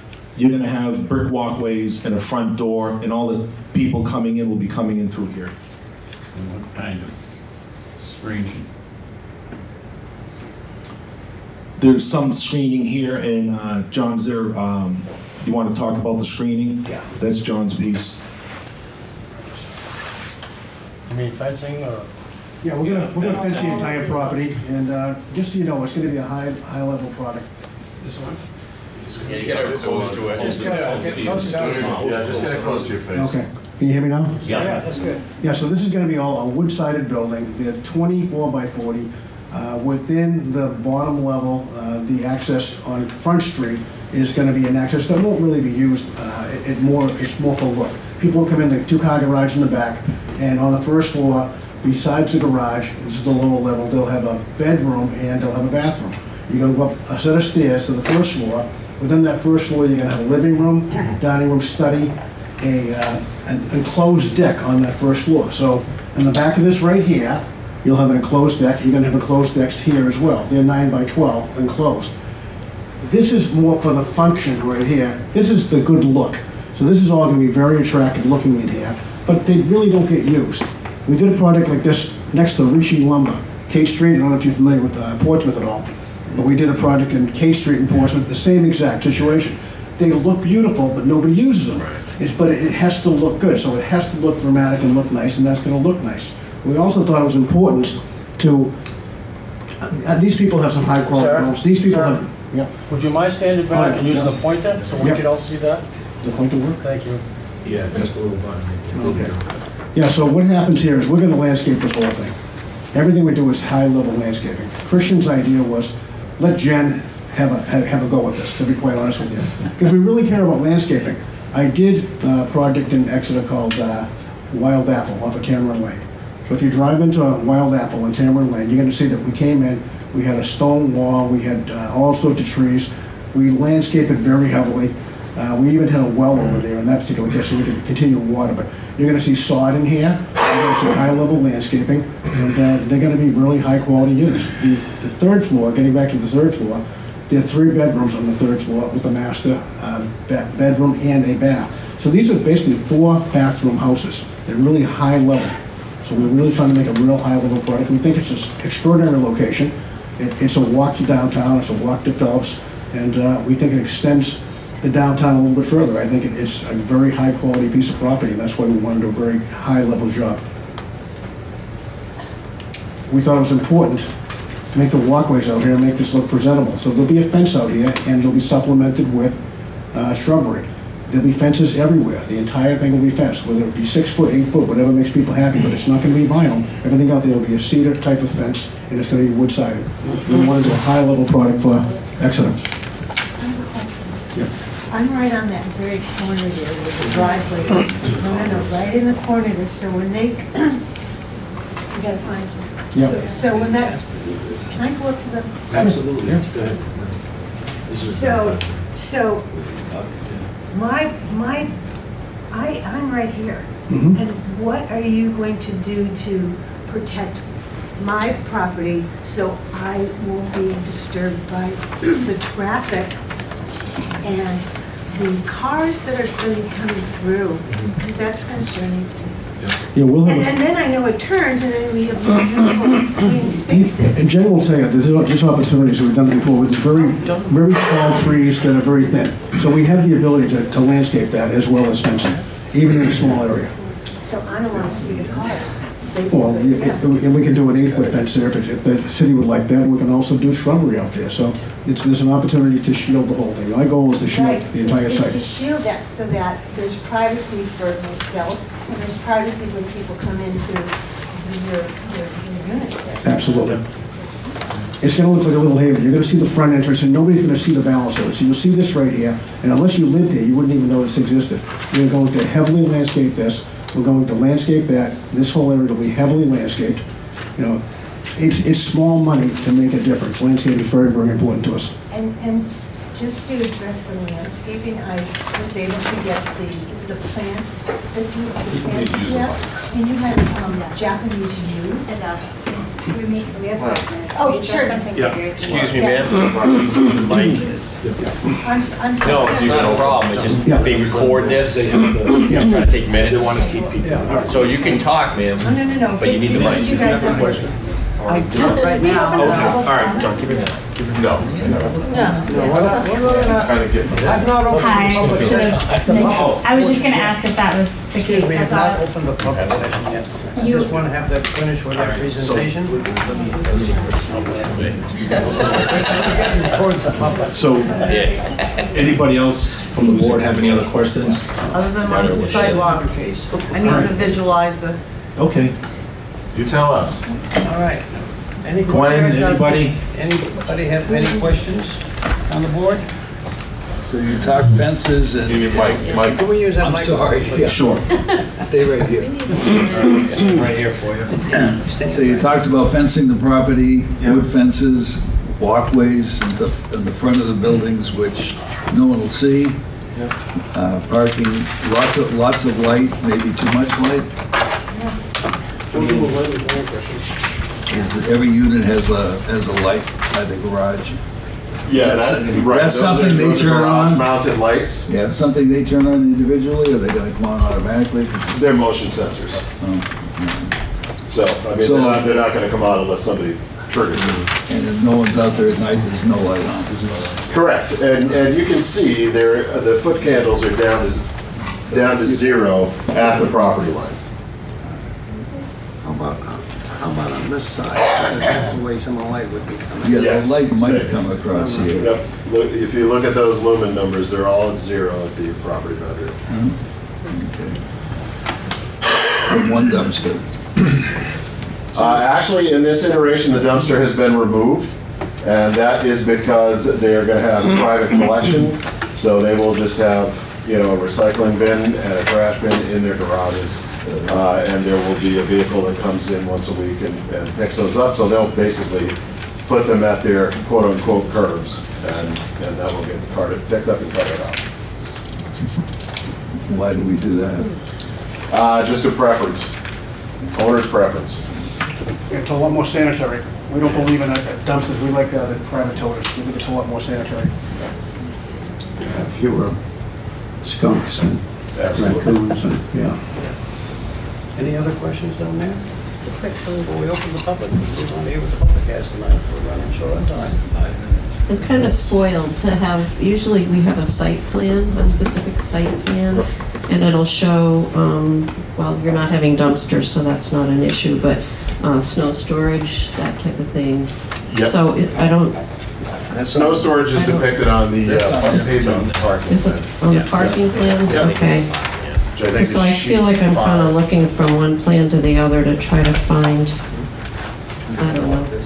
You know, David was complaining about that too. Were you? Yeah. I'm just I need a site following your plan. regulations. Okay. In the back of your application, it says, here's the plan, here's what we want on it, and that's what I do.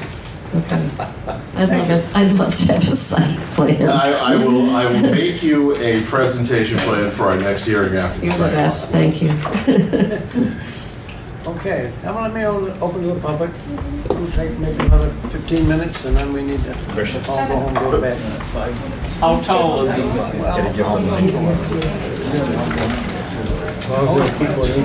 How tall will these buildings be?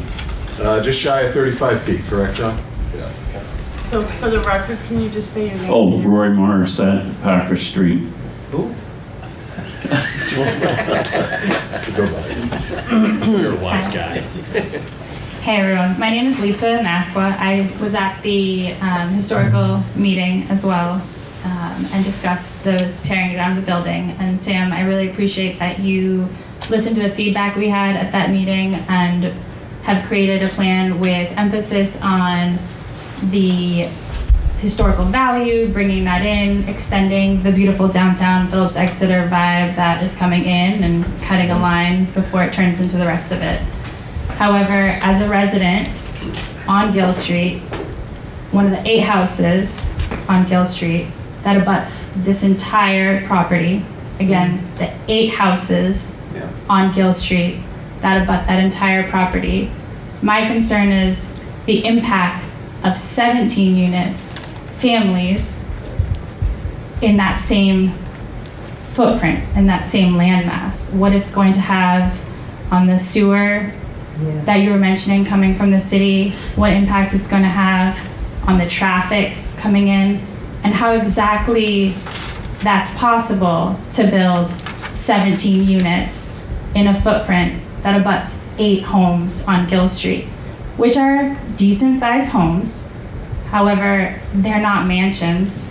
We aren't living on huge lots of land with raised backyards. So I think it's beautiful, and the high end and the fencing does really sound lovely, but my concerns are more in the impact that it's going to have on the resources of the city, of the town that we really love, and also the impact of our young families that are there, that are going to be there for 20, 30, 40 years using these backyards and living with the changes that are going to happen and how that's going to happen, I guess. So that's my comment to the board, and props to the other people in town.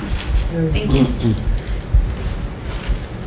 Good evening, Planning Board Chair and Planning Board members. I'm a neighbor of Lisa's. I'm Charlie French.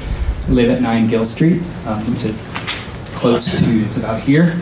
And I'm here with my wife, Dana. And we met as a group of neighbors the other day to talk about some of our concerns about this development. And I'm the planner in the group. I've worked with Jay Sharples in past lives. So I wanted to just raise some questions. Really appreciate Sam, wherever you went. I saw you a minute ago. Oh, there you are. Appreciate your willingness to address the screening, the tree planting, etc. I think one of our primary question is that the property is zoned C1, and 17 units was surprising to us. We had thought it would be a much smaller scale property. So one question is, what variances, exceptions, and special exceptions would you be seeking for this development? So that's, I'm going to go through the questions first and then. We on Gill Street are very proud of our neighborhood. We have backyards that we moved there specifically because of the backyard and the sense of privacy. We understand that development is going to occur, but we feel that there's a big possibility of losing that character. I'm happy to see some of the design standards that are in character with the neighborhood. We're not in the historic district, but we share some of the characteristics of the historic district. Another question is pertaining to snow storage and the retention ponds. There was snow storage that was shown in some of the plot plans in this area, a retention pond here, another one here, and another one here. So we have some questions about impacts on water table Also runoff of, snow has salt in it, so some of the runoff concerns, but also I know if retention ponds aren't built well, there are mosquito problems, and eastern equine encephalitis can be an issue, so have some concerns about that. Was happy to hear about the fencing, the willingness to consider cedar fencing, because I think headlights could be another issue that we would be concerned about. Traffic, I was also surprised to see it seems that the commercial standards for setbacks are being applied here. The house is a lot closer to the road than we anticipated, and road frontage, driveway, etc. So curious about some of the setback requirements. And then I think traffic, I know a traffic study was conducted that indicated that there wouldn't be an impact on traffic. If you've traveled on Gill Street and you're trying to turn left, especially when the tech school gets out, it is almost impossible already. But now if you have people turning from a road that's just a few feet away, turning right, it is gonna exacerbate the traffic problem regardless of what the traffic count study says. So those are just some issues that we would love some clarity on. Appreciate your willingness to listen and work with us. And so I don't think I have anything else, but we'd be happy to cede the mic. I'm a dancer. That's very sharp, too. We work with floors that have no obstacles. Hi, Dana Gassick-French from 9 Gill Street as well, and I just want to piggyback on what Charlie mentioned about, our yards here. One of the concerns we have is the part of the privacy of our yard is a 130-year-old maple that's gorgeous, and we have taken a lot of time to to kind of cable to make sure that she's healthy and prune, that keeps our 3 redheaded children from frying and getting skin cancer. But we have a stand of cedars here. I'm really concerned with the level of construction, the digging into the roots that certainly we do share. I have deep concerns about, we can't get that back. That is town history right there that, predates any of us in this room. And with the salt as well. So if there's anything to remediate the potential for that, or if there is any study that could help alleviate concerns for that. But right on the line, we have cedars that do afford us that privacy, and many of our neighbors as well. So that was another piece. And, the garages are lovely, but people back into their garages, and these spots all do directly flood into our property as well. So that's 8 spots that, will kind of, so I don't know if that fencing is a guarantee and if it's solid, because I think the plan had indicated a wire fence, which was not what you had mentioned last time. So that's all. Thank you. It will be cedar, and if we put 4, Jen will make it 6 for landscaping, right? I mean, part of the. I'm not the landscape designer of this project, so I don't It's know. happened before. I came in with 4 and ended up with 6-foot cedar fences on another project. So yeah, there will be solid cedar fencing there. Yep. Yeah, and again, I just wanted to remind folks, as I said earlier, John just wanted input before he determines exactly what he's going to do for fencing out here, because obviously it's just as important to him to screen his potential buyers as it is to, have this property screened from the abutting neighbors as well. Does the board want me to just address a couple of the points that were brought up, or are there additional people that want to comment? I have a comment, a question. Sure. Hi, my name's Randy Daly. I'm the superintendent of the Exeter Cemetery, and I came with interest on behalf of the cemetery to try to figure out a time frame when you guys will be starting, how long the construction would take place. It's probably a little premature at this point. However, if you've ever attended a funeral, it's usually pretty quiet especially during military taps and whatnot. Yeah. So if you've got a lot of construction going on, if you worked Monday through Friday, that's one thing. I could try to steer the funerals to Saturday, not always doable. So, and I know the sound of progress is all this construction, so I can't ask you to stop doing that. So I don't know if there's anything we can do about it.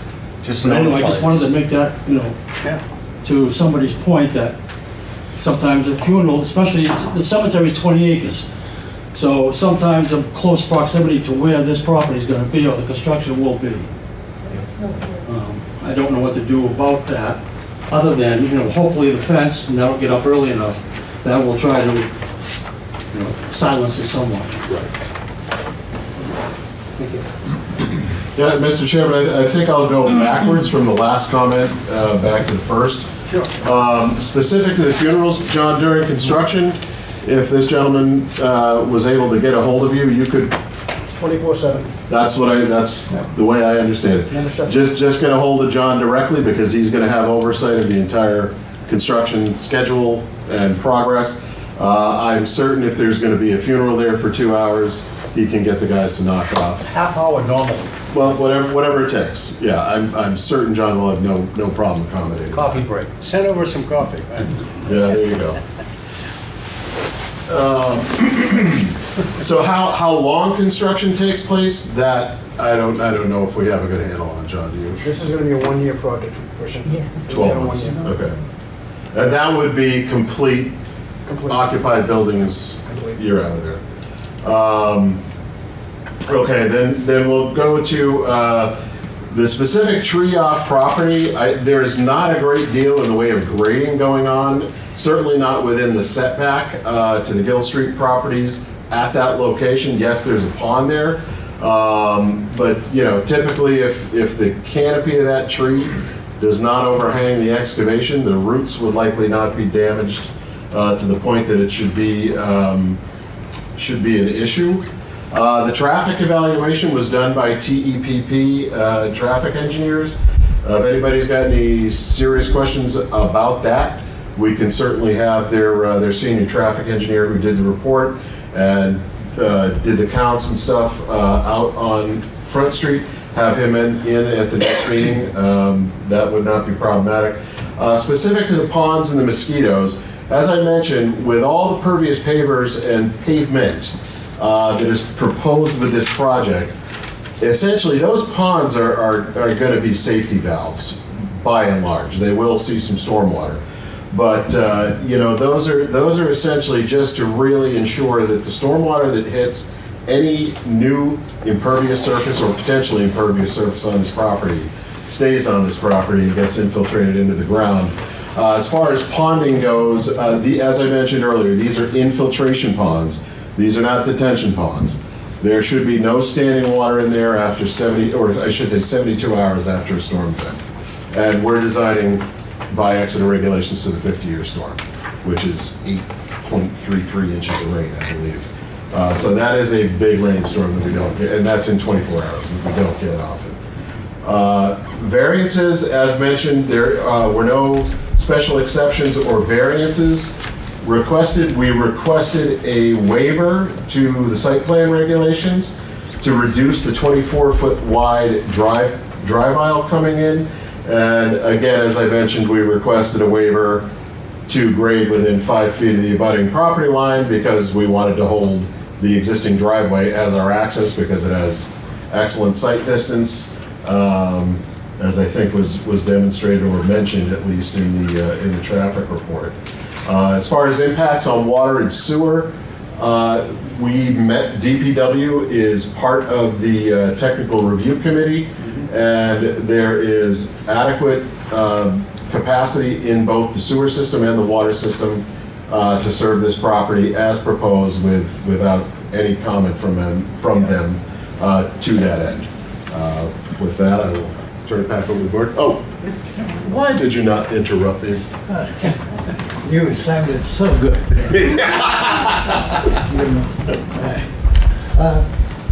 My name is Bill Campbell, and my wife and I now live at 7 Riverwoods Drive. I might have thought I came on the other issue. There are enough people talking about that one. We've lived in Exeter for over 50 years now. My wife and I have a strong affection for this town, having raised our family here. I've also been involved in town for over 30 years as a selectman and on committees. I'm very concerned with recent proposals for residential developments that would disrupt already established neighborhoods. Large developments, such as the one at the end of Epic Road, do not affect any adjacent neighborhoods. But however, the developments such as this one, in addition to demolishing a historic house, create situations that do not fit into the surrounding neighborhood. We've already kind of heard that in Gill Street, there's 8 houses. I'm not sure, that's maybe 16, 17, maybe 20 people. This one has got 17 units with families in them. We're talking about maybe 35, 50 people coming into that small area. I would make one other point on the Merrill House. Excuse me, I would better read it. One point that has been made is that the Merrill House is too far gone to renovate. However, I would point out that in 2006, the hospital bought a single-family house on High Street that had been built in 1850. The hospital did little with the house. It deteriorated badly to the point that in 2020, they wanted to tear it down. The Heritage Commission held a demolition hearing and voted to recommend the house be saved. A group of neighbors approached the hospital and asked them to try and sell the house, which it did. A renovation company came in, completely renovated the interior of the house while leaving the exterior looking like it did in 1850, except for inserting 2 garage doors in the barn. The house had an attached barn to it. So it looks pretty much like it did 150 years, in 1850. Some of us on the Heritage Commission proposed that at least the front section of the Merrill House be restored so that the impact of the subsequent housing on the remaining land would be lessened.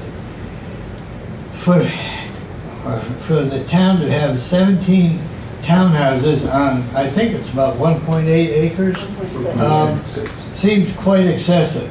It's just, is there any space around these houses?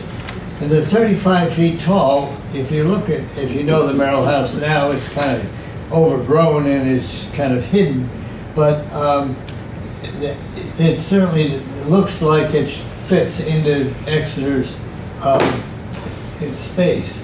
I don't know if there's much space in there for recreation and that sort of thing, but I'll let the board look at that sort. But I just think it's too big to be in that space with 17 units, 35 feet high, when the Merrill House is probably 25 feet high in one house. So, here we go. Here. You can go back. Oh, go ahead. Thank you, Bill. Hi, thanks. I'm Jim Neal, and I live at 5 Gill Street.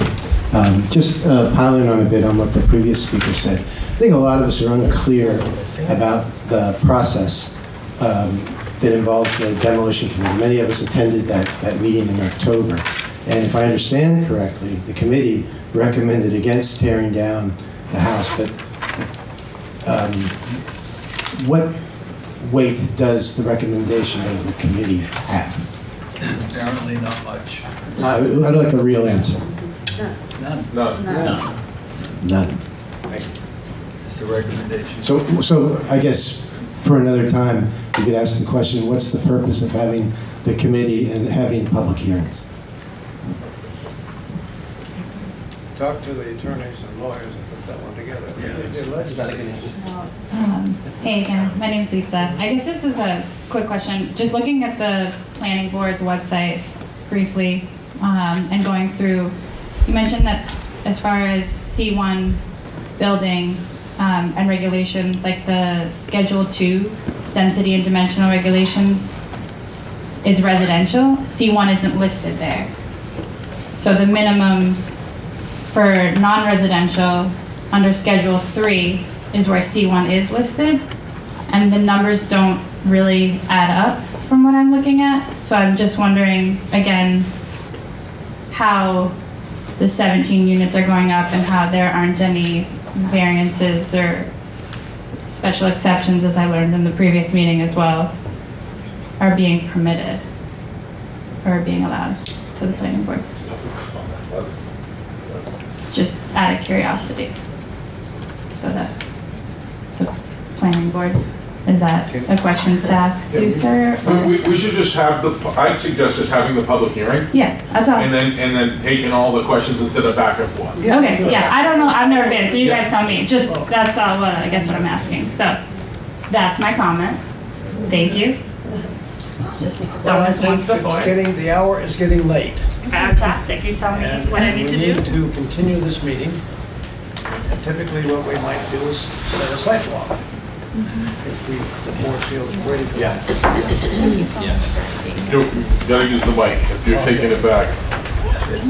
We're done. We're done. Back. Thank you. We'll be back. Can you speak to the process a little bit so we understand? Sure. Yep. Yep, first thing we do in the process is schedule our site walk, which is a public.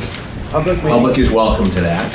Are we notified of that, or is that set up? You're gonna get notified right now. Right now. Right now. We're gonna schedule it right And now. it will be, And it is posted. Yeah. You're not gonna get individual letters. Yeah, it'll be on the But town it's posted. website as well. All right. what's good. Do we like to usually, what? Are we gonna Thursday continue? morning sometime, or? Well, when are you gonna be ready, you think? When do you want us to continue? For a site walk, I mean, the only thing really they've got to lay out is kind of the center line of the driveway Yeah. and the building corners. Sure. I think. Yeah. That'd be enough for you folks? Yeah.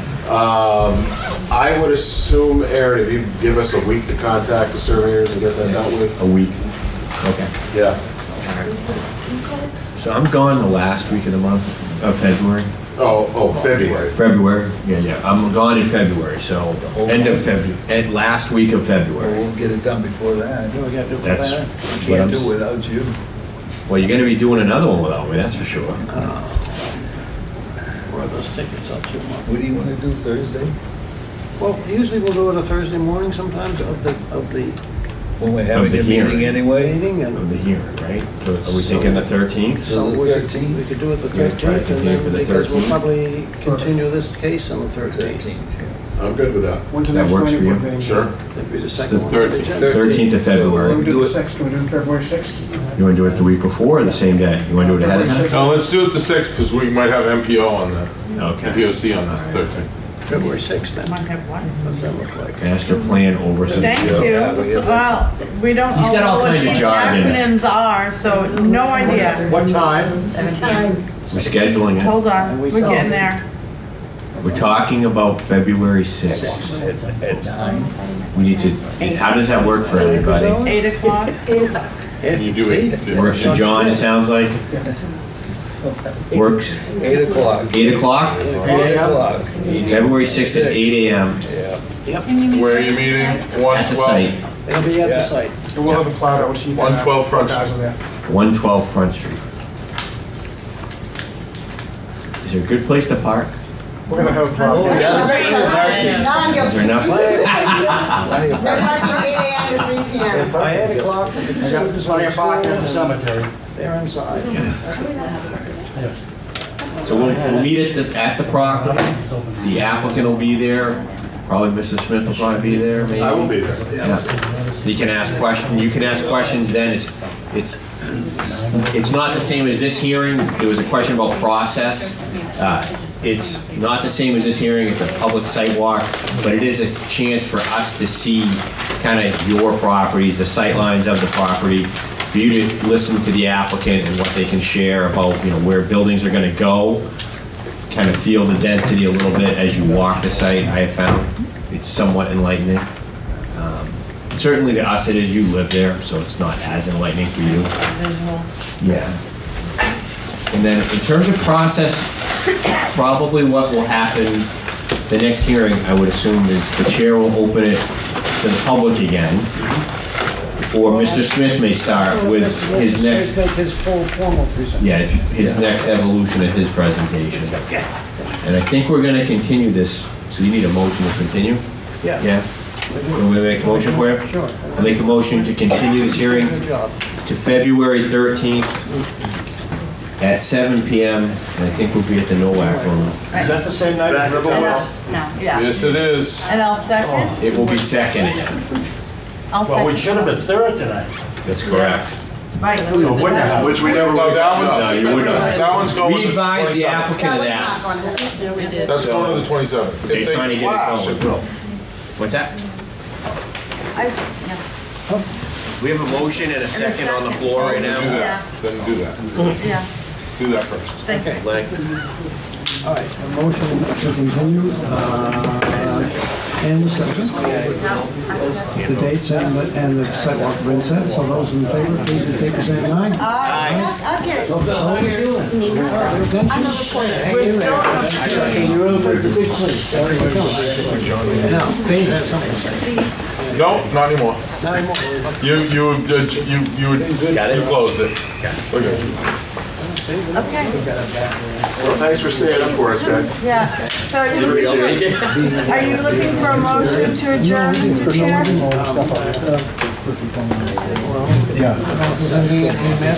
I mean, I can save that for later. Yeah, we're meeting. Thanks for coming. So moved. Thank you. Moved and seconded? Answer your question. Moved and seconded? That's about. Yeah, But it has had some success, like the hospital. They're only advisors. Well, it was true, but it resulted.